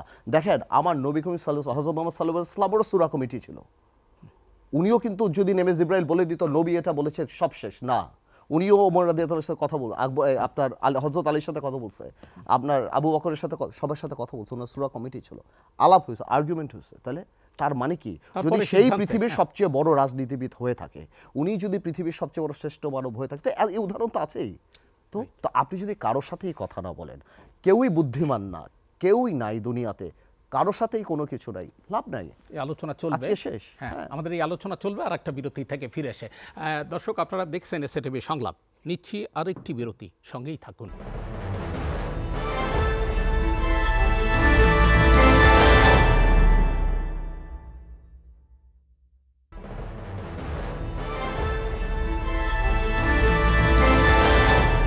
আবার ফিরে এলাম এসএটিভি সংলাপে, সঙ্গে থাকবার জন্য অসংখ্য ধন্যবাদ। দর্শক, একটু বিরতির আগে আমরা শুনছিলাম আন্দালিব রহমান পার্থর কথা। এবার আবার আমরা ফিরে যাব গোলাম মাওলা রনির কাছে। আপনার কাছ থেকে যে বিষয়টি জানতে চাই সেটি হচ্ছে এই তত্ত্বাবধায়ক সরকারের কথা, যেটি 7 দিন পেরোলো, সময় খুবই কম। আমাদের আন্দালিব রহমান পার্থ বলেছেন যে তাদেরকে গ্রেস পিরিয়ড দিতে হবে, সময় দিতে হবে, এবং দেশের মানুষ তাদেরকে সময় দেওয়ার জন্য প্রস্তুত। কিন্তু পথ তো অনেক পিচ্ছিল। এই যে প্রশাসন আছে, সিভিল প্রশাসন কিংবা পুলিশ প্রশাসন, এটি তো পচে গেছে একেবারে। এই প্রশাসনের উপর ভর করে তারা সামনে এগোবে কি করে? মানে এই পিচ্ছিল পথ, এই পিচ্ছিল পথে তারা গাইডলাইন দেবে কি করে? কি বলবেন আপনি? জনাব পার্থ তিনি কি মনে করেন আমি বলতে পারি না, কিন্তু আমি মনে করি যে এই সরকারে যারা আছেন কর্তা ব্যক্তি, তাদেরকে কোনো বিষয়ে পরামর্শ দেওয়ার মতো কোনো যোগ্যতা এবং অভিজ্ঞতা, সাহস কোনোটাই আমার নেই। জ্ঞানের সবচেয়ে বড় সমস্যা হলো আপনার চেয়ে যারা অভিজ্ঞ জ্ঞানীগুণী ব্যক্তি, তাদেরকে কোনো পরামর্শ দেওয়া এটা মারাত্মক অপরাধ। তা আমি সেই অপরাধটা করতে যাব না। আমি শুধুমাত্র যে কাজটি করতে চাই বা বলতে চাই সেটা হলো কতগুলো তথ্য এবং উপাত্ত যা ঘটছে এই সমাজে, যেগুলো আমি দেখছি, জনাব পার্থ হয়তো সেগুলো দেখছেন না, আবার উনি যেগুলো দেখছেন আমি হয়তো সেগুলো দেখছি, সবগুলো হয়তো দেখছেন না, রাইট, দেখছেন না। তা ওনার হলো উনি যদি আমাকে বলেন যে মিস্টার রনি আপনার এই এই জিনিসগুলো আমি দেখেছি, now it is up to you. তো সেই দিক থেকে ইংরেজিতে আমাদের দুটো শব্দ আছে, লয় আমরা ব্যবহার করি, ম্যালিস অ্যান্ড প্রিজুডিস। তো আমি বা জনাব পার্থ আমরা যে কথাগুলো বলছি এখানে, এর সঙ্গে আসলে আমাদের কোনো ম্যালিসও নেই, প্রিজুডিস নেই। আমরা দুজনই খুব অল্প বয়সে সংসদ সদস্য হয়েছি এবং আমি 3rd জেনারেশনের পলিটিশিয়ান, মানে 3য় জেনারেশনের পলিটিশিয়ান। তো পার্থ সাহেবও তার দ্বিতীয় জেনারেশন বা তৃতীয় জেনারেশন পলিটিশিয়ান। ফলে আমরা মন্ত্রী, এমপি, রাষ্ট্র ক্ষমতা এগুলো অনেক আগে থেকে দেখে আসছি। টাকা পয়সা মাশাআল্লাহ আমাদেরও দুটো ডাল ভাত খাওয়ার জন্য যা দরকার আছে, এরপরে আর লাগে না আলহামদুলিল্লাহ। আমাদের সালমান এফ রহমান হওয়ার আকাঙ্ক্ষা আমার কোনো দিনই হয়নি। 80 দশক তো তিনি খুব পজিটিভ ছিলেন, মানে একেবারে হিরো ছিলেন। আর তখন আমি ইনকিলাবে চাকরি করতাম। তো তখন আমার কাছে মনে হয় না যে সালমান সাহেবের মতো আমার একটা গাড়ি দরকার, তো বড় একটা অফিস দরকার। আমার কাছে আমি যেটা পরিশ্রম করতে চাই আলহামদুলিল্লাহ। তো সেই দিক থেকে যে বক্তব্যটা, সেটা হলো এই সমাজে আমাদের বাঙালির কতগুলো কালচার আছে। এই সমাজে এখনও বেয়াদবি পছন্দ করা হয় না। মুরব্বীদের সামনে কেউ সিগারেট খেলো, সে যত বড় হোক না কেন, গ্রহণযোগ্যতা পায় না। গ্রহণযোগ্যতা পায় না। আমাদের সমাজে এখনও পায়ের ভুর পা তুলে ক্রস লেগটা পছন্দ করে না। আমরা ওয়েস্টার্ন কালচারে দেখুন, জয় কথাবার্তা বলছিলেন, তো অনেকের সহানুভূতি আসছিল, কিন্তু হাতে যেই দেখলো ট্যাটু আঁকা, একটা গেঞ্জি পরে ট্যাটু আঁকা, সঙ্গে সঙ্গে কিন্তু তার সম্পর্কে নানা রকম সমালোচনা আসে গেল। বা Sohel Taj is a kind hearted, good hearted man, তো কিন্তু দেখা গেলো যে তিনি এইভাবে সবসময় মাসেল দেখান, পেশি দেখান। তো এই জিনিসগুলো সমাজ নিতে পারে না, যে না, ওনার আসলে রাজনীতি করার দরকার নেই, উনি ব্যায়াম করলেই ভালো হয়। তো এই জিনিসগুলো বাস্তব অবস্থা হচ্ছে। এখন যারা রাষ্ট্র ক্ষমতায় আছে তাদেরকে বুঝতে হবে যে সমাজে মিসক্রিয়েন্টস বলতে ইংরেজিতে যে শব্দ, এদের কোনো রাজনৈতিক পরিচয় নেই, এরা কিন্তু নেমে গেছে। বহু মানুষ যাদের নাম আওয়ামী লীগের খাতায় আছে কোনো কমিটিতে, একেবারে ভদ্রলোক মানুষ, তাদের জায়গা সম্পত্তি দখল করার জন্য, ভয় দেখানোর জন্য, চাঁদা আদায় করার জন্য লক্ষ লক্ষ পয়েন্টে প্রতিদিন লক্ষ লক্ষ ঘটনা ঘটছে। এটির জন্য পুলিশ, জনসচেতনতা, রাজনৈতিক দলগুলো এবং একটা যাকে বলা হয় অবাধ মত প্রকাশের স্বাধীনতা না থাকলে এই সমস্যাগুলো মানে একেবারে বোম ব্রাস্টিং হয়ে যাবে। আওয়ামী লীগ সামাল দিতে পেরেছে দীর্ঘদিনের কারণ হলো অলমোস্ট 35% জনসমর্থন তাদের ছিল, এবং মিলিটারি, জুডিশিয়ারি, সিভিল সার্ভিসে ইচ্ছাই হোক অনিচ্ছাই হোক সবাই তাদেরকে আনুগত্য প্রকাশ করে তাদের হুকুম মান্য করেছে। কিন্তু এই যে বর্তমান সরকার, তারা বিশ্বস্ত জুডিশিয়ারি, বিশ্বস্ত মানে আওয়ামী লীগের মতো বিশ্বস্ত প্রশাসন তারা আশাই করতে পারে না। আর তাদের আওয়ামী লীগের মতো কর্মী বাহিনী নেই, ছাত্রলীগ নেই, যুবলীগ নেই। তারপরে আওয়ামী লীগ যেভাবে খুব টার্গেট করে করে যেভাবে দমন পীড়ন করার জন্য ট্রেন আপ হয়েছিল, তারা বুঝেছিল যে না, পার্থকে যদি মেন্টালি, ফিজিক্যালি, ফাইন্যান্সিয়ালি দুর্বল করতে হয়, তাহলে তার কোন দুর্বল জায়গায় হাত দিতে হবে, তার কাছে সেই তথ্য ডাটা ছিল। তো সেই কাজগুলো তারা করেছে, নেতৃত্ব শূন্য করার চেষ্টা করেছে, এবং সবার শেষে যখন মনে করেছে তাকে পিক আপ করবে, তখন তাকে কিন্তু পিক আপ করে জেলখানাতে নিয়ে গেছে। সেম ফর মি, আমার ক্ষেত্র মির্জা ফখরুলকে কখন ধরতে হবে, কখন ছাড়তে হবে, কখন আদর করতে হবে, ও সব তার জানা ছিল। তো একটা নেতৃত্বের যে জায়গাটা, সেই জায়গাটা আওয়ামী লীগ ধ্বংস করে দিয়েছে, এবং এই নেতৃত্ব ধ্বংস করার জন্য তাদের সমস্ত যোগ্যতা ছিল, যেটি এই এখন যারা আছে তাদের সেই মেশিনারিও নেই। তারা ইচ্ছা করলে প্রতিটি ইউনিয়নে বিএনপির কয়জন নেতা আছে, আওয়ামী লীগের কয়জন নেতা আছে, কারা ক্রিমিনাল অ্যাক্টিভিটিস পরিচালনা করছে, এই জিনিস জানতে তাদের আরও 20-50 বছর গবেষণা করতে হবে। কিন্তু তাদের পেছনে তো বড় শক্তি হচ্ছে দেশের জনগণ আছে। না, এটা একটা প্রথমত তাদের পেছনে কোনো কিছুই নেই। যেটা জনাব পার্থ যেটা বললেন, যে it's a blessing of Almighty. এখন যারা আসছেন তাদের প্রতি আল্লাহর কতটা দয়া করুণা, এটা আল্লাহ রাব্বুল আলামিন জানেন, আমি বলতে পারবো না।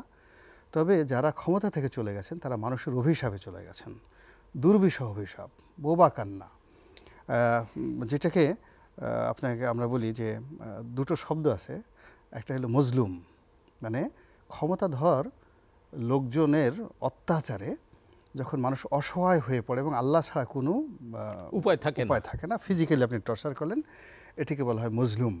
যেমন জনাব পার্থ সাহেব মজলুম হয়ে পড়েছিলেন, তার আসলে কিছু করার ছিল না। আমি একটু বলি ভাই, আপনার কথা মাঝখানে এই যে মজলুমের কথাটা, ভাই আমি 9 দিন রিমান্ডে ছিলাম। প্রতি রাতে যেভাবে কান্নার আওয়াজ, এই যে আমিনুলকে বিএনপি ধরে নিয়ে মারত, নূরকে যেভাবে মেরেছে আমাদের চোখের সামনে, আমরা সবাই নার্ভাস থাকতাম। শিমুল বিশ্বাস বয়স 65, মানে ওনার গায়ে হাত দেয়নি, কিন্তু এই যে অপমান, বাচ্চা বাচ্চা ছেলেরা ডেকে নিয়ে চোখ বেঁধে, হাতে হ্যান্ডকাফ নিয়ে, মানে আমরা সারা রাত ঘুমাতাম না যে কার নাম কখন ডাকে, এবং সারা রাত আমরা ঘুমাতাম না কেউ হয়তো মগের মধ্যে হাত দিয়ে রাখছে, কেউ হয়তো চিল্লাচ্ছে, কেউ হয়তো কাঁদছে। সে একটা বিভীষণ, মানে এই যে বললো যে মুজলুম, আমি 9 দিন এটা আই উইটনেসড ইট। ভাই প্লিজ ক্যারি। এখন এই মজলুম মানে যাকে ফিজিক্যালি টর্চার করা হয় বা সে কোনো ফিজিক্যাল টর্চার দেখে, এটাকে বলা হয় মজলুম। আর একটা শব্দ আছে মাহরুম, মানে কাউকে অপমান করা হয়, সম্মানিত লোককে অপমান করা হয়। এখন ধরুন তাকে মারেনি, কিন্তু তাকে এভাবে ইনসাল্ট করা হয়েছে, এমন সব প্রশ্ন করা হয়েছে, সে আল্লাহর কাছে কেঁদে দিয়েছে। হি ওয়াজ ক্রাইং টু অলমাইটি আল্লাহ, এটাকে বলে মাহরুম। আর হয়েছিল না ভাই। হ্যাঁ, এটাকে বলা হয় মাহরুম। তা আওয়ামী লীগ দীর্ঘদিন ধরে মাহরুম করে দিয়েছিল, অনেক মানুষকে মজলুম করে দিয়েছিল। আমি যা সেটা ছোট উদাহরণ দিই। 1962 সন থেকে আমার একটা বাড়ি, ছোট বাড়ি, গ্রামের বাড়ি, কোনো এটা অর্থনৈতিক বিষয়ে আমার কাছে কোনো গুরুত্বপূর্ণ নয়, কিন্তু আমার মার স্মৃতি, আমার বাবার স্মৃতি, আমার ভাইদের স্মৃতি, ওই বাড়িতে, সেই বাড়িটা যখন বুলডোজার দিয়ে ভেঙে অন্ততপক্ষে 50,000 লোকের সামনে ভেঙে মাটির সঙ্গে মিশিয়ে দেওয়া হলো, 3 মাস যাবৎ আমরা কেউ ঘুমাতে পারিনি। আমি, আমার স্ত্রী, আমার বাসর হয়েছে ওখানে, বিয়ে হয়েছে এখানে, আমার ভাইদের জন্ম হয়েছে এখানে। এই যে আমার যে কান্না, সেই কান্নার প্রেক্ষিতে আমি যখন আওয়ামী লীগের কোনো নেতার বাড়ি দেখছি যে জ্বালিয়ে দেওয়া হচ্ছে, পুড়িয়ে দেওয়া হচ্ছে, তখন আমার সামনে, আমি এত বড় মহামানব হইনি, আমার সামনে শুধু ওই আমার বাড়ি ভাঙার দৃশ্যটা সামনে চলে আসছে। তো এইরকম অনেক অপরাধের কারণে এই যে অভ্যুত্থানটি, এটা হওয়ার কথা ছিল না। এর কারণ হলো এই অভ্যুত্থানটির জন্য তাদের দাবি ছিল ভেরি সিম্পল, আমরা কোটার পরিবর্তন চাই, সাম্যতা চাই, এটি বালতি ছিল। তারা এটাকে তাচ্ছিল্য করেছে, যেভাবে পাকিস্তানিরা তাচ্ছিল্য করেছে। পাকিস্তানিরা বলেছে যে এই বাঙালি লুঙ্গি পরে হাঁটে, এদের কোনো শক্তি নাই, we are the 7th biggest largest army around the world, পাকিস্তানিরা বলেছিল। আমাদের মধ্যে পাঠান আছে, আমাদের বালুচ আছে, যারা পৃথিবীর সবচেয়ে বড় যোদ্ধা জাতি। আর এই ভেতো বাঙালি, তারা সারাদিন পান্তা ভাত খায়, বিচি কলা খায়, আর সারাদিন নাট ডেকে ঘুমায়, ওরা কিসের যুদ্ধ করবে?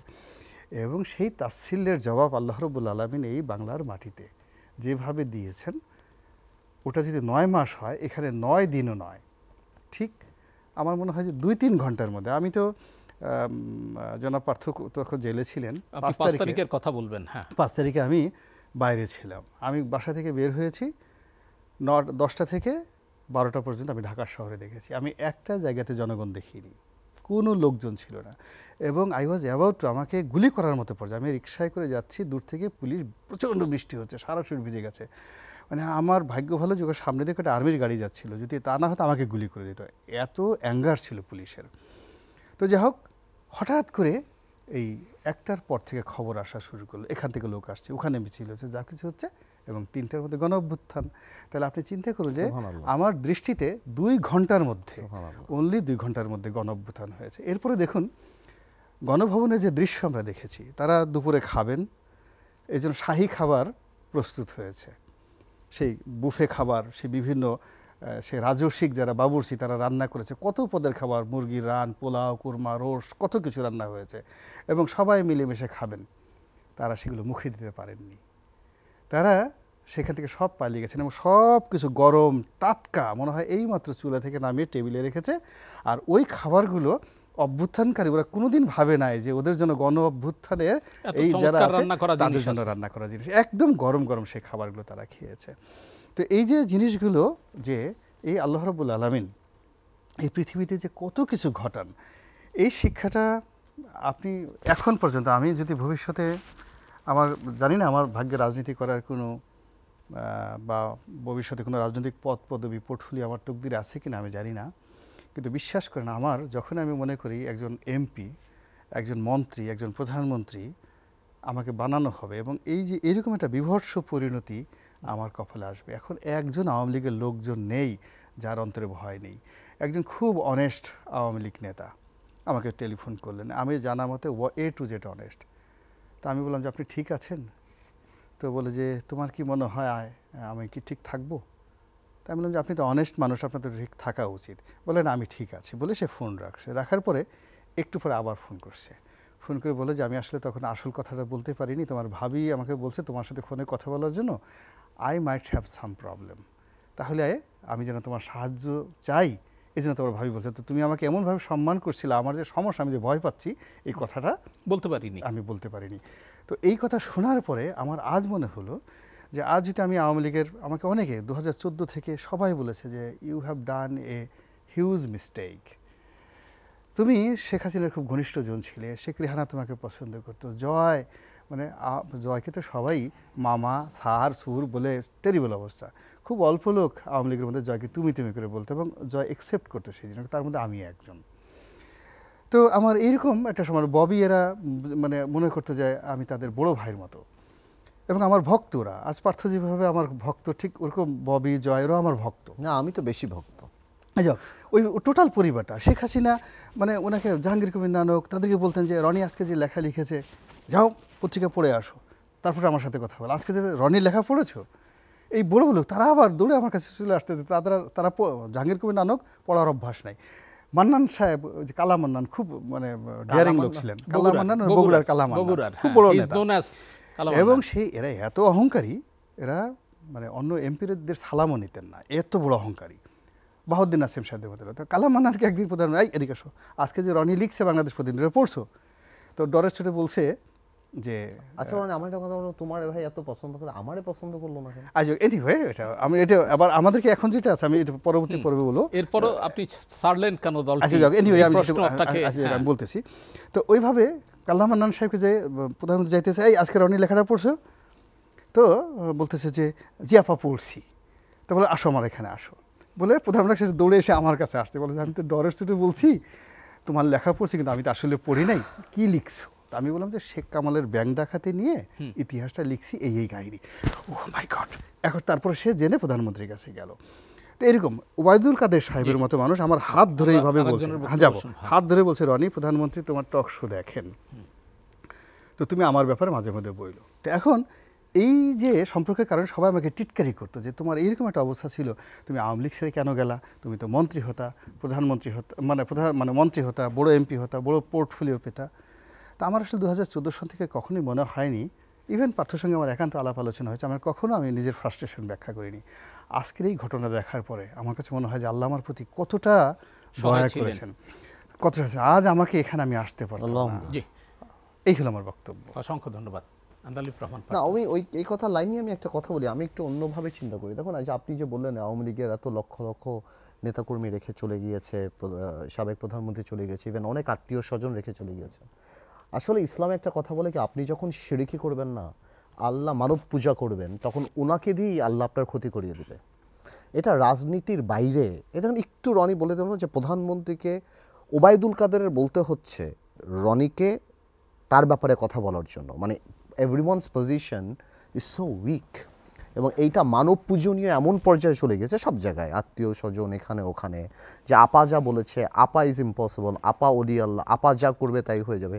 এটা কিন্তু প্রধানমন্ত্রীর দোষের চেয়েও নিচের লেভেলের দোষটা অনেক বেশি, যেটা মানব মানে যেই দোষী হোক অন্য কারো হতে পারে। হ্যাঁ, বা দোষ ধরা একটা প্রধানমন্ত্রীর দোষ বা একটা প্রধানমন্ত্রীর ভুল, এটা তো আসলে কোনো বড় একটা ক্রাইম না, এটা হতেই পারে। এটা একটা গণতান্ত্রিক, আমি অ্যাটেনশন লুজ করি আপনি যদি আমাদেরকে কনসেন্ট্রেট না করেন। হ্যাঁ, তো প্রধানমন্ত্রীর হতেই পারে, এটা তো বড় কোনো ব্যাপার না, মানে প্রত্যেকটা মানুষের। কিন্তু আওয়ামী লীগের মধ্যে এই গত 16 বছরে এমন একটা মেন্টালিটি দাঁড়িয়ে গিয়েছিল যে একটা শিরকি পর্যায়ে চলে গিয়েছিল জিনিসটা, এবং আল্লাহ তাআলা বলেছে তুমি যদি মানব পূজাও আমি তাকে দিয়ে তোমার ক্ষতি করে দেবো। এবং তাই হয়েছে। আজকে চলে গিয়েছে সাবেক প্রধানমন্ত্রী, এবং সবাই এখানে বসে আছে ভালকার মতো, যে আমরা জানি না, কেউ পিটা খাচ্ছে, কারো বাড়ি পোড়াচ্ছে, কেউ জানে না কালকে কি হবে, পেপার খুঁজছে দেখতে যে আমার নামে হত্যা মামলা হলো নাকি, উকিল নাই, কেউ নাই, নোবডি, দেয়ারস নোবডি। আরেকটা ব্যাপার যেটা রনি একটু আগে বলেছিল যে আওয়ামী লীগ খুঁজে খুঁজে খুঁজে খুঁজে বের করে। রাজনীতিতে না একটা খুব সিম্পল থিওরি আছে, আপনি মানুষের জন্য কাজ করবেন, আল্লাহ তাআলা জানবে, এবং আল্লাহ তাআলা যদি চায় আপনাকে আনবে, যদি না চায় আনবে না। সম্মানের মালিক আল্লাহ তাআলা, একদম simple. Awami League visible opponent খুঁজত, জাতীয় পার্টি ভিজিবল অপোনেন্ট, ভাঙ্গো। বিএনপি ভাঙ্গো, রনি খারাপ জেলে দাও, পার্থ খারাপ জেলে দাও, জামাত খারাপ এই করো। বৈষম্য বিরোধীকে চিনে নাই, জানতো না। আপনার পতনের সময় সেটা উপর থেকে আসবে, আপনি ভিজিবল। ইটস লাইক আপনি পৃথিবীর সব ডক্টর নিয়ে আসেন এবং সব ভ্যাকসিন লাগান, আপনি মারা যাবেন। এটা আল্লাহর হাতে, আপনার অসুখ না থাকলেও আপনি মারা যাবেন। সো আমরা করি কি, আমরা মানে এই পলিটিশিয়ান করে থাকার জন্য, এ আমার, ও আমার, এ আমার, কেউই তোমার না। তোমার যখন সময় হবে তখন তোমার যেতে হবে। সময় হয়েছে, চলে গেছে। এটা না করে যদি প্রপারলি করতো না, কিন্তু হয় কি ওই সময় আল্লাহ মোহর মেরে দেয়। আল্লাহ যখন মোহর মেরে দেয় আপনি ভিজুয়ালাইজ করতে পারেন না, আপনি দেখতে পারেন না যে আসলে আমার অবস্থানটা কি। না হলে এটা তো খুব সিম্পল ব্যাপার ছিল। সাবেক প্রধানমন্ত্রী যদি খালি এই ছেলেদেরকে বলতো তোরা আমার সাথে ভাত খেয়ে যা, প্রথম দিন ফিনিশ, আর কিছুই লাগতো না।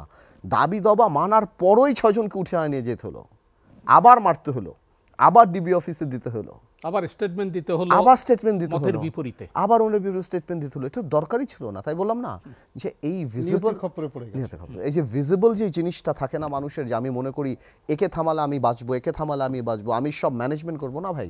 মানুষের প্রতি অনেস্ট থাকো, মানুষের প্রতি অনেস্ট থাকো। ক্ষমতা থেকে চলে গেলেও মানুষ ভালোবাসবে, আল্লাহ তাআলা সম্মান দিয়ে রাখবে, এই অসম্মান নিয়ে আল্লাহ তাআলা করবে। ছোট একটা প্রশ্ন আপনাকে করতে চাই, সেটা হচ্ছে ভুল করে ভুলে যাওয়া কিংবা ভুল থেকে শিক্ষা না নেওয়া, এটি কিন্তু আমাদের জাতীয় চরিত্র হয়ে গেছে। আমরা কি, আপনি তো একজন রাজনীতিবিদ, ভবিষ্যতে সেটা হচ্ছে রাজনীতি করবেন, হয়তো মন্ত্রী হবেন, হয়তো এমপি হবেন। আপনি যদি ক্ষমতায় যান, সেই ক্ষেত্রে এই ভুল থেকে আপনি কি শিক্ষা নেবেন? জাতির কাছে আজকে কি অঙ্গীকার করবেন? আমি তো অঙ্গীকার জাতির কাছে করব, আমি অঙ্গীকার আল্লাহ তাআলার কাছে করি। যে অঙ্গীকার তো তার কাছে। আমি তো প্রথম থেকেই বলছি, আমি কেন, প্রত্যেকটা মানুষের নেওয়া উচিত। এই যে আমরা 1/11-এর পর থেকে যে শিক্ষাটা নেই 1/11-ও তো কষ্ট হয়েছে, এই যে শিক্ষাটা নেই না, মনে করছে আমার কোনো শত্রু নাই, আমার ভিজিবিলিটিতে যারা আমার বিচার করবে তাদেরকে আমি এদের টাকা দিয়ে ম্যানেজ করব অথবা তাদেরকে দমন করে ফেলবো না। আমি বললাম তো, অভিশাপ, যে রনি যেটা বল, অভিশাপ উপর থেকে আসে। বিকজ আমাদের দায়িত্বটা তো আল্লাহ তাআলার কাছে, ক্ষমতাটা তো আমানত, এবং আমি যদি এটা খেয়ানত করি বিচারটা তো সেখান থেকে আসবে। সো আমি পার্থ যদি এটা খেয়ানত করি তাহলে আমারও একই জিনিসই হবে। এটা সিম্পল। সুতরাং এটা প্রশ্নই উঠে না এই যে আমাদের ভবিষ্যতে যারা আসবে, আমাদের দেশ পরিচালনা আমরা আসবে বা ভবিষ্যৎ প্রজন্ম যারা আসবে, খালি একটা জিনিস থেকে দূরে থাকলেই হবে, অহংকার। বাংলাদেশের মানুষ আপনি কম স্মার্ট হলেও মেনে নিবে, কম যোগ্যতা থাকলেও মেনে। এই দেশের মানুষ বন্দি তাজমহলে থাকতে চায় না, মুক্ত কুঁড়ে ঘরেও থাকতে চায়। সো আপনি এই দেশের মানুষকে খুব অল্পতে হ্যান্ডেল করা যায়, এরকম মানুষ পৃথিবীতে কোথাও নাই। এত ভালো মানুষ কোথাও নাই, এত ইমোশনাল মানুষও কোথাও নাই। তো আমার প্রশ্নটা হলো যে রাজনীতিবিদরা এই পালস যদি বুঝে তাহলে এই দেশে খুব ভালো। কিন্তু একটাই কথা, যে শুধু মানুষকে খুশি করার চেষ্টা করে না, কারণ আল্লাহ তাআলা খুশি থাকলেই মানুষের হৃদয়ের মধ্যে দিয়ে দেয় সম্মান। এবং আমি বারবার বলি, যে যত বলুক আর না বলুক, এই পতন আল্লাহর তরফ থেকে আসছে। আমি এটাই বিশ্বাস করতে চাই এবং আমি এটাই জানি।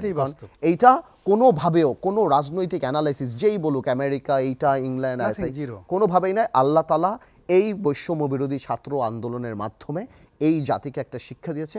আমরা যদি এই শিক্ষা না পাই, ভবিষ্যতে এর চেয়ে খারাপ অবস্থান আমাদের হবে।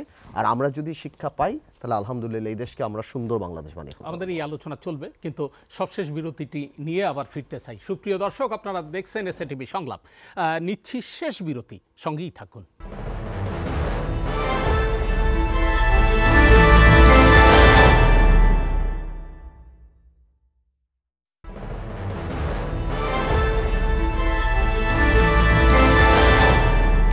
সুপ্রিয় দর্শক, আপনারা দেখছেন এসএটিভি সংলাপ। শেষ বিরতির পর আমরা ফিরে আসলাম এবং আমরা আলোচনা বিরতির আগে আন্দালিব রহমান পার্থর কাছ থেকে শুনছিলাম, আবার তার কাছেই ফিরতে চাই। যে আপনি যে বিষয়টি বলছিলেন, আমরা এখন শেষ পর্বে আছি আলোচনায়। যে বিষয়টি, এই যে অপরাধ যেটা করেছে বর্তমান সরকার, এটি আন্তর্জাতিক অপরাধ ট্রাইব্যুনালের মধ্য দিয়ে বিচারের একটা প্রক্রিয়ার কথা বলেছেন। আইন উপদেষ্টা তিনি সুস্পষ্টভাবে বলেছেন যে অপরাধগুলো তারা করেছেন সেটা আন্তর্জাতিক অপরাধ ট্রাইব্যুনাল কভার করে। এই বিচার প্রক্রিয়াটাকে আপনি কিভাবে দেখেন? না, আমি অ্যাডভাইস করব, আমার যে কথা, এখানে দুইটা বিচার হওয়া উচিত। একটা হলো তো এই গণহত্যার বিচার, আরেকটা হলো আওয়ামী লীগের বিচার। Awami League as a political party should face a trial, that weather Awami লীগের ওই নৈতিক অবস্থান আছে নাকি আগামীতে রাজনীতি করতে পারবে কি পারবে না। বিকজ আওয়ামী লীগ জনগণের দল ছিল, কিন্তু আওয়ামী লীগ তার অরিজিন থেকে সরে গিয়েছে। আওয়ামী লীগ একটা খুনি রাজনৈতিক দলে পরিণত হয়েছে। ছাত্রলীগ, যুবলীগ একটা হিটলারের বাহিনীর মতো একটা পর্যায়ে চলে গেছে। তো আওয়ামী লীগ আগামীতে রাজনীতি করতে পারবে কি পারবে না, এবং আওয়ামী লীগের প্রেসিডিয়াম, আওয়ামী লীগের যারা নীতি নির্ধারণ, একটা তো আছে হোম মিনিস্টার, এইটা ওইটা, যাদের এক্সিকিউটিভ ক্ষমতা আছে, যাদের এক্সিকিউটিভ ক্ষমতা নেই তারা তাদের মানে তাদের ওখানকার পলিসিটা কি ছিল। কারণ আওয়ামী লীগ যদি আজকে প্রেসিডিয়াম বসে ঠিক করে না যত লোক মারতে হোক আমাদের ক্ষমতায় থাকতে হবে, তাহলে Awami League as a political institution is also liable. তো ওই ইনভেস্টিগেশনও করতে হবে যে আওয়ামী লীগ এক পলিটিক্যালি যদি চিন্তা করে বসে মিটিং করে, বা 14 দল যদি বসে মিটিং করে যে অ্যাট এনি কস্ট আমাদের ক্ষমতায় থাকতে হবে, তো তাহলে তো মাথায় রাখতে হবে যে Awami League itself is involved. So Awami লীগেরও বিচার হওয়া দরকার। অন্যদিকে যারা অন্য টুপিটাও পরা, মানে সরকারের টুপি যারা পরা, ওনাদের যে ক্যাপাসিটি, যে হোম মিনিস্টার থেকে আরম্ভ করে অন্যান্য মন্ত্রীরা যারা আছেন, যারা এর মধ্যে ছিলেন, এই কোর কমিটিতে ছিলেন, তাদেরও বিচার হওয়া উচিত। গণহত্যা যেটা হয়েছে, এই যে ইনভেস্টিগেশন হবে বা যা হবে, আমাদের বিশ্বাস আমরা এমন কোনো সুইপিং কমেন্ট করে এটাকে এই মুহূর্তে তো আমি তো প্রশ্নই উঠেন এটাকে কোনো কথা বলা বা যেটা এফেক্টেড হয়। এভিডেন্স হবে, 450-500 মানুষ মারা গিয়েছে, কত বাচ্চা মারা গিয়েছে সবাই জানে, চোখে দেখেছে, ভিডিও এভিডেন্স আছে, সবাই জানে। আই এম শিওর এটা প্রপার ইনভেস্টিগেশন হবে, কারো প্রতি জানি অবিচার না করা হয় এবং সুবিচার জানি বাংলাদেশ। জাতিসংঘের তত্ত্বাবধানেও একটি তদন্তের কথা বলা হবে না কেন? If it is international crime, এইভাবে যদি গণহত্যা হয় জাতিসংঘ জানা উচিত। জাতিসংঘ প্রত্যেক ব্যাপারে আমরা জাতিসংঘের কাছে যাই বা অন্যদের কাছে যাই, তাদের বোঝা উচিত যে বাংলাদেশে এগুলি এই সিচুয়েশনগুলি হচ্ছে, এবং এটা সারা পৃথিবীর জন্য দেখা উচিত যে আসলেই এই বাংলাদেশে ক্ষমতা রাখার জন্য বা এখনও ডিকটেটররা কী রূপ নিতে পারে, তো এগুলি দেখা উচিত।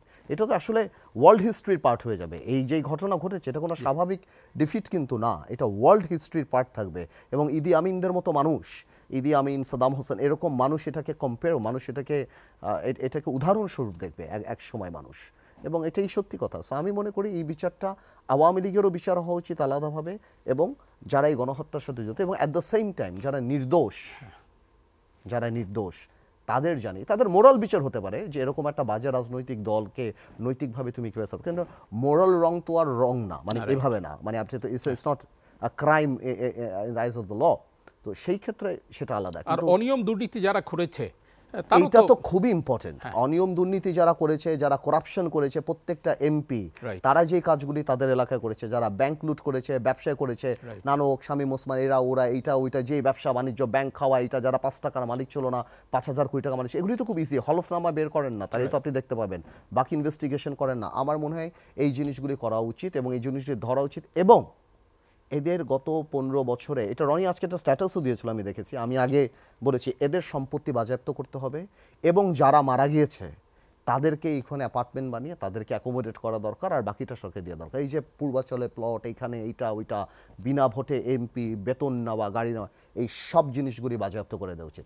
দ্রুত সম্পত্তি নিলাম আইন করা উচিত, দ্রুত সম্পত্তি নিলামে করা উচিত, এবং অর্থনৈতিক রাষ্ট্রদ্রোহিতা করা উচিত। যেমন যে জাভেদ সাহেবের জন্য 260টা বাড়ি ব্লুমবার্গে আসছে, তো আমাদের দেশের রেপুটেশন নষ্ট হয় যে একটা land minister ওনস 260 properties in UK, এত গরিব দেশের মানুষ, তো হয় কি আপনার দেশের মানিজ্য যায়, আপনার দেশের সম্মান যায়, এটাকে বলা হয় অর্থনৈতিক রাষ্ট্রদ্রোহিতা। যার কারণে বিদেশের মাটিতে আপনার অবস্থা, যেমন আপনি এখন পাকিস্তানে ইনভেস্ট করবেন না কেন? বিকজ রেপুটেশন খারাপ। আপনি আফগানিস্তানে যাবেন না কেন? রাজনৈতিক অবস্থান। আপনি হয়তো লন্ডন ইনভেস্ট করবেন বিকজ রুল অফ ল আছে। তো এই কারণে বাংলাদেশকে এরকম একটা অবস্থানে এরা করে দিয়েছে।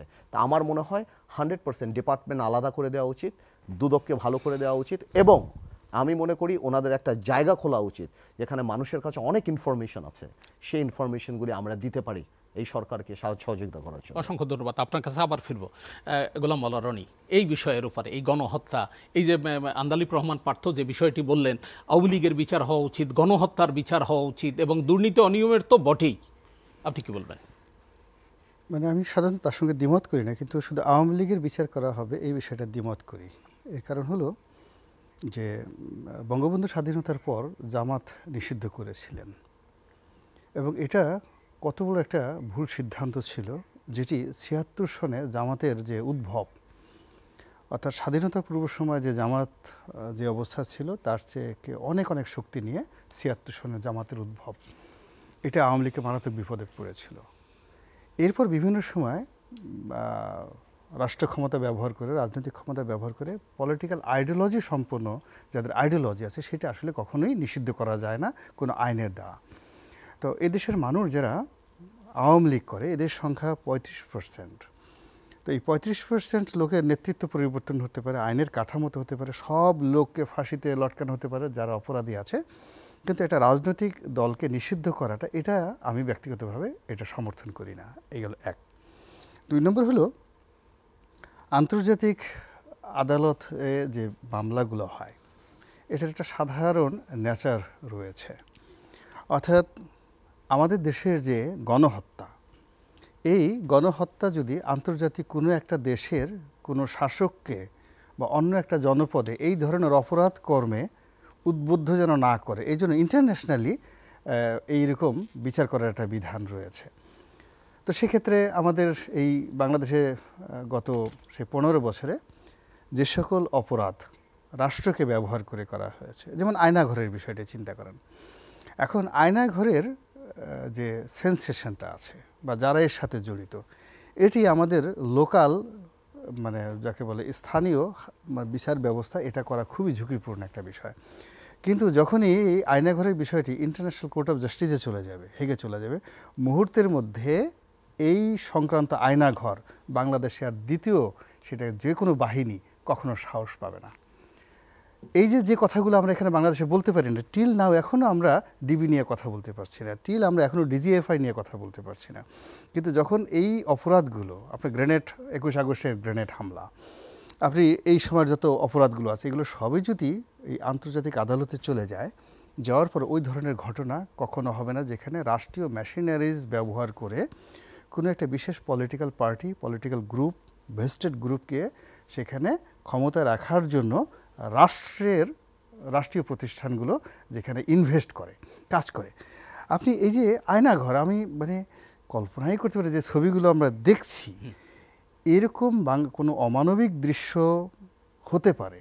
আমরা কোনো সিনেমা নাটকে এরকম ঘটনা দেখিনি। ওইরকম বিভৎস জায়গায় কোনো মানুষকে আটকে রাখতে পারে। আপনি একটা চিন্তা করেন, কাদের মোল্লা, মীর কাসেম আলী, গোলাম আজম। এখন মীর কাসেম আলীকে আপনি ফাঁসি দিলেন, তার ছেলে কিছুই করলো না, শুধু কাঁদলো। এই কান্নার অপরাধে আপনি তাকে ধরে নিয়ে গেলেন, ধরে নিয়ে আপনি আয়নাঘরে ঢুকিয়ে রাখলেন। আপনি গোলাম আজমের মতো একজন লোকে যাবজ্জীবন দিলেন, সেই লোক সুন্দরভাবে মারা গেল, ন্যাচারাল তার ডেথ হলো। তার ছেলে কী করলো, যে ব্রিগেডিয়ার, তাকে ধরে নিয়ে আপনি সেখানে ঢুকিয়ে দিলেন।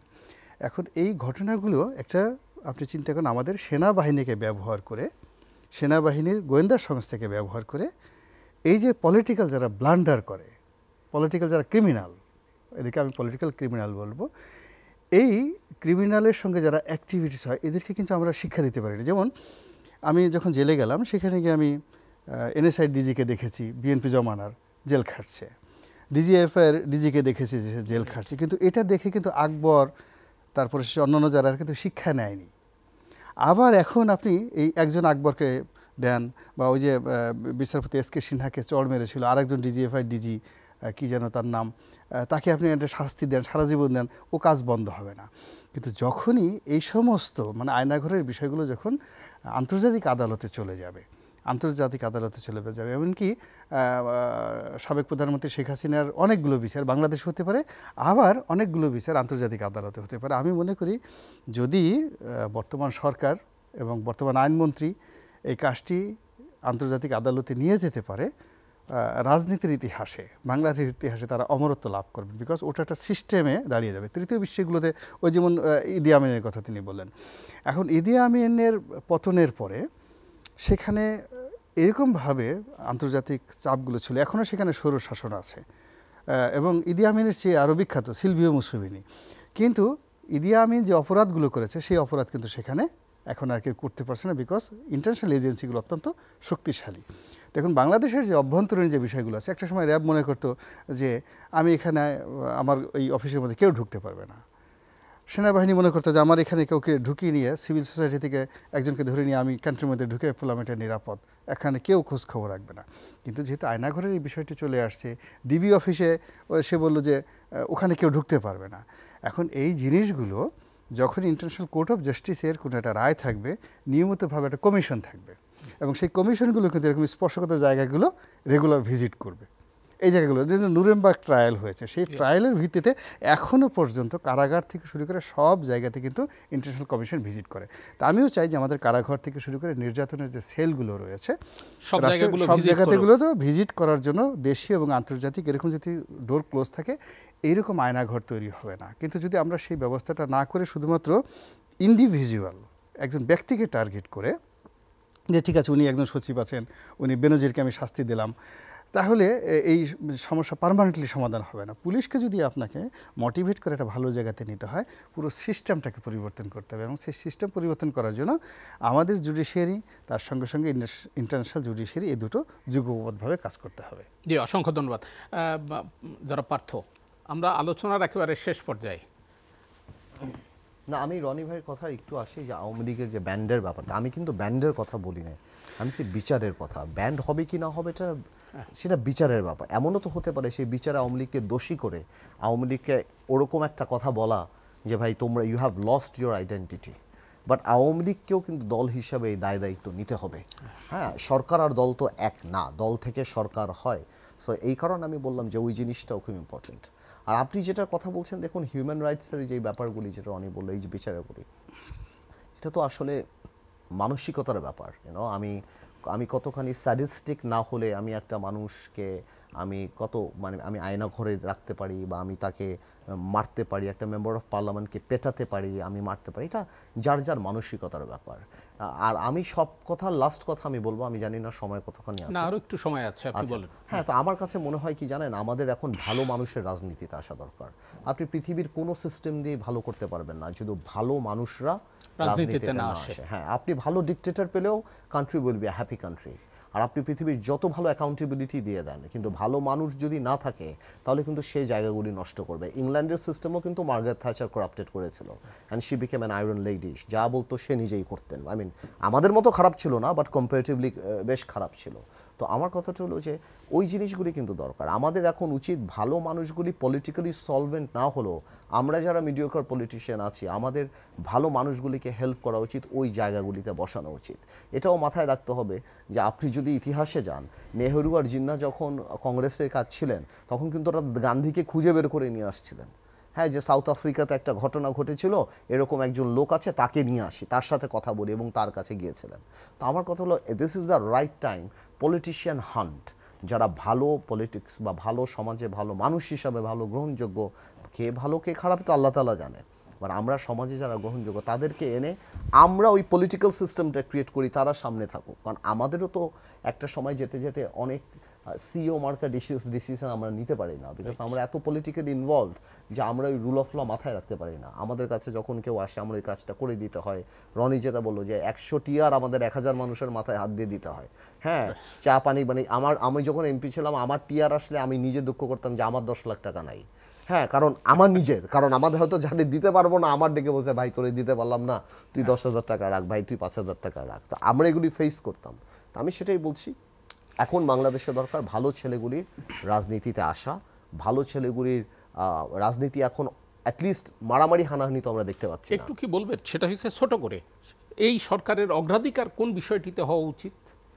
না, এই সরকারকে আপনি অত দায়িত্ব দিতে পারবেন না, বেশি দায়িত্ব দিলে টাইম বাড়বে, সমস্যা হবে। না, অগ্রাধিকার আমি মনে করি যেহেতু রক্তের বিনিময়ে এই সরকার আসছে, বিচারগুলি করা উচিত এবং আপাতদৃষ্টি একটা ভালো সিস্টেম নির্বাচন কমিশনকে ঠিক করে অ্যাকাউন্টেবিলিটিটা যাতে থাকে, ওরকম করে আগামী যেই সরকার আসবে তাকে কনফিডেন্সে, সবাই জানে নির্বাচন হলে কি হবে ইনশাল্লাহ, তো ওইভাবে করা উচিত। এবং আমাদের জন্য একটা অ্যালার্মিং জিনিস আছে, কিন্তু এখন আমাদের কিন্তু ফেলতে এখন আওয়ামী লীগ লাগবে না, আমাদের ফেলতে কিন্তু এরকম ছাত্ররাই যথেষ্ট হয়ে যাবে। এই মেসেজটা কিন্তু আমাদের আছে, এই মেসেজটা ধরেই আপনাদের শুদ্ধাচারে অবশ্যই এটা অ্যাকাউন্টেবিলিটি। সুতরাং আমি বলবো এটা আমাদের জন্য একটা বড় অ্যালার্মিং পয়েন্ট যে এই ইন্টারনেট বা এই জিনিসগুলি হবে। এবং এটাও আমরা জানি যে এদের দ্বারা যখন পতন হবে তখন এই পতনের স্টাইলটা কেমন হবে। সো এই জিনিসটা ইটস নট আমি 45 মিনিট সময়ও থাকবে না, হেলিকপ্টার তো দূরের কথা, তখন গানবোটও পাবো না। হ্যাঁ, তো আমি মনে করি এই জিনিসটা যাই হোক আল্লাহ ভালোর জন্য করছে। অসংখ্য ধন্যবাদ আন্দালিব রহমান পার্থ। গোলাম মাওলা রনি, কিছু শেষ কথা, সরকারের প্রায়োরিটিটা কি হওয়া উচিত? সরকারের প্রায়োরিটি হওয়া উচিত তাকওয়া, আল্লাহ ভীতি, আল্লাহকে স্মরণ করা। এর কারণটা হলো এই যে জনাব পার্থ যেটি বললেন যে এটাই কারো একক আন্দোলনের ফসল নয়, কোনো সিস্টেমেটিক প্রাপ্তি নয়, কারো জন্য কোনো প্ল্যান ছিল না। আল্লাহ রাব্বুল আলামিন দয়া করে আমাদের প্রতি রহম করেছেন, শেখ হাসিনার কবল থেকে বাংলাদেশ রক্ষা করেছেন। আর ওনারা যারা ওখানে ক্ষমতা পেয়েছেন তাদের হাতে আল্লাহ একটা নিয়ামত দিয়েছেন, এবং আল্লাহ যখন নিয়ামত দেন কাউকে, আল্লাহ বলে দিয়েছেন ঘোষণা করে, ওয়াম্মা বি নিয়ামতে রব্বিকা ফাহাদ্দিস, তোমার রব যে তোমাকে নিয়ামত দিয়েছে তুমি সেটা শুকরিয়া আদায় করো। এখন ওনারা যারা আছেন তারা যদি প্রতিদিন স্মরণ করেন যে আমরা এই রাজ সিংহাসনে বসলাম কি করে, আল্লাহ আমাদেরকে দিয়েছেন, অতএব আল্লাহকে যদি ভয় করেন, শুকরিয়া আদায় করেন, এটা তাদের জন্য প্রত্যেকটা কাজে বরকত আসবে। কিন্তু তারা যদি মনে করেন যে না আমি এই কারণে পেয়েছি, ও কারণে পেয়েছি, ও বসিয়েছে, এটা আল্লাহ বেজার হবেন না, জন্য তাকওয়া তাদের খুব দরকার। 2 নম্বর যেটা আছে খুব সংক্ষিপ্ত, যেটা হলো দেখুন আল্লাহ সবসময় বড় বড় কাজগুলো খুব ছোট ছোট জিনিস দিয়ে করেন। যখন আল্লাহ করেন একেবারে এই যে আব্রাহার যে হস্তি বাহিনী, আকাশ থেকে ছোট ছোট আবাবিল পাখি, ছোট ছোট টুকরা টুকরা পাথর, এবং আল্লাহ বলতেছেন আলাম তারা কাইফা ফালা রব্বুকা ফি আসহাবিল ফিল, আপনি কি দেখেন না সেদিন সেই আবাবিল পাখি আমি কি করেছি। তো এখন এই যে আমাদের যে ছাত্ররা, এরা এই সমাজের নয়া আবাবিল পাখি, নয়া আবাবিল পাখি আল্লাহ এদেরকে পাঠিয়েছেন। নচেত এই আবাবিল পাখির এত সাহস হলো কী করে? আমরা বড় বড় পলিটিশিয়ানরা পুলিশের বাঁশি শুনলে চিত হয়ে পড়ে যাই, লাঠি দেখলে আমাদের জ্ঞান হারা হয়ে যায়, হার্টবিট বন্ধ হয়ে যায়। আর এই ছেলেরা খালি হাতে পুলিশের অস্ত্রের সামনে গিয়ে দাঁড়ালো, গুলি করলো, একটার পর একটা গুলি করলো, তারপরে শেষে তারা পিছন যাচ্ছে না। এবং দেখেন ও একটা জিনিস কথা বলতেছিল যে আল্লাহ যখন হেদায়েতের দরজা বন্ধ করে দেয়, জানালা বন্ধ করে দেয়, তো সে কোনো কিছু দেখতে পারে না। স্বরাষ্ট্রমন্ত্রী সে দাঁড়ায় দাঁড়ায় ভিডিও দেখছে, আর অন্য লোক বলছে যে দেখেন একটা গুলি করি, একটা মরে আর একটা পড়ে, এরপর আরো একজন এসে যায়। এখন এটা দেখে কেউ পালায় না। এই দৃশ্য দেখে দেখেন এরা মনে হয় ওরা ভিডিও সিনেমা দেখছে, এবং ওই যে সিনেমা দেখছে তাদের একটু ভয় নাই, লজ্জা নাই, অনুশোচনা নাই। এটা হলো ওদের হেদায়েতের রাস্তা বন্ধ করে ওদের অন্তরে সিল মেরে দেওয়া হয়েছে। আর ওই যে যারা একটা মরার পরে একটা সামনে চলে আসে, ওই যে আল্লাহ ওদের মধ্যে আবাবিল পাখির যে সাহসটা, সেই আবাবিল পাখি দিয়ে দিয়েছে। এইটা বর্তমান যারা ক্ষমতা আছে, এই আবাবিল পাখির এই ঘটনাটা ভালো করে মনে করলে আর আল্লাহর প্রতি ভয় থাকলে, তাকওয়া থাকলে, আশা করি যে তারা বরকত পাবেন, বরকত লাভ করবেন। অসংখ্য ধন্যবাদ গোলাম মাওলা রনি, অসংখ্য ধন্যবাদ আন্দালিব রহমান পার্থ আপনাদের মূল্যবান মতামত দেওয়ার জন্য। সুপ্রিয় দর্শক, আমরা অনুষ্ঠানের একেবারেই শেষ পর্যায়ে যে কথা বলতে চাই সেটি হচ্ছে মেঘে মেঘে অনেক বেলা হয়ে গেছে, আর আমাদের ভুল করলে চলবে না। আমরা নির্ভুলভাবে জাতীয় কার্যক্রম পরিচালনা করে সুখী, সমৃদ্ধ এবং যেখানে আইনের শাসন রয়েছে এমন একটি দেশ প্রতিষ্ঠা করতে চাই। সেই প্রতিষ্ঠায় সবাই ভালো থাকুন, সুস্থ থাকুন। দর্শক, জানিয়ে রাখি এসএটিভি সংলাপ পুনঃপ্রচার হয় শুক্রবার সকাল 7:30টায়। দেখার আমন্ত্রণ রইল। শুভরাত্রি।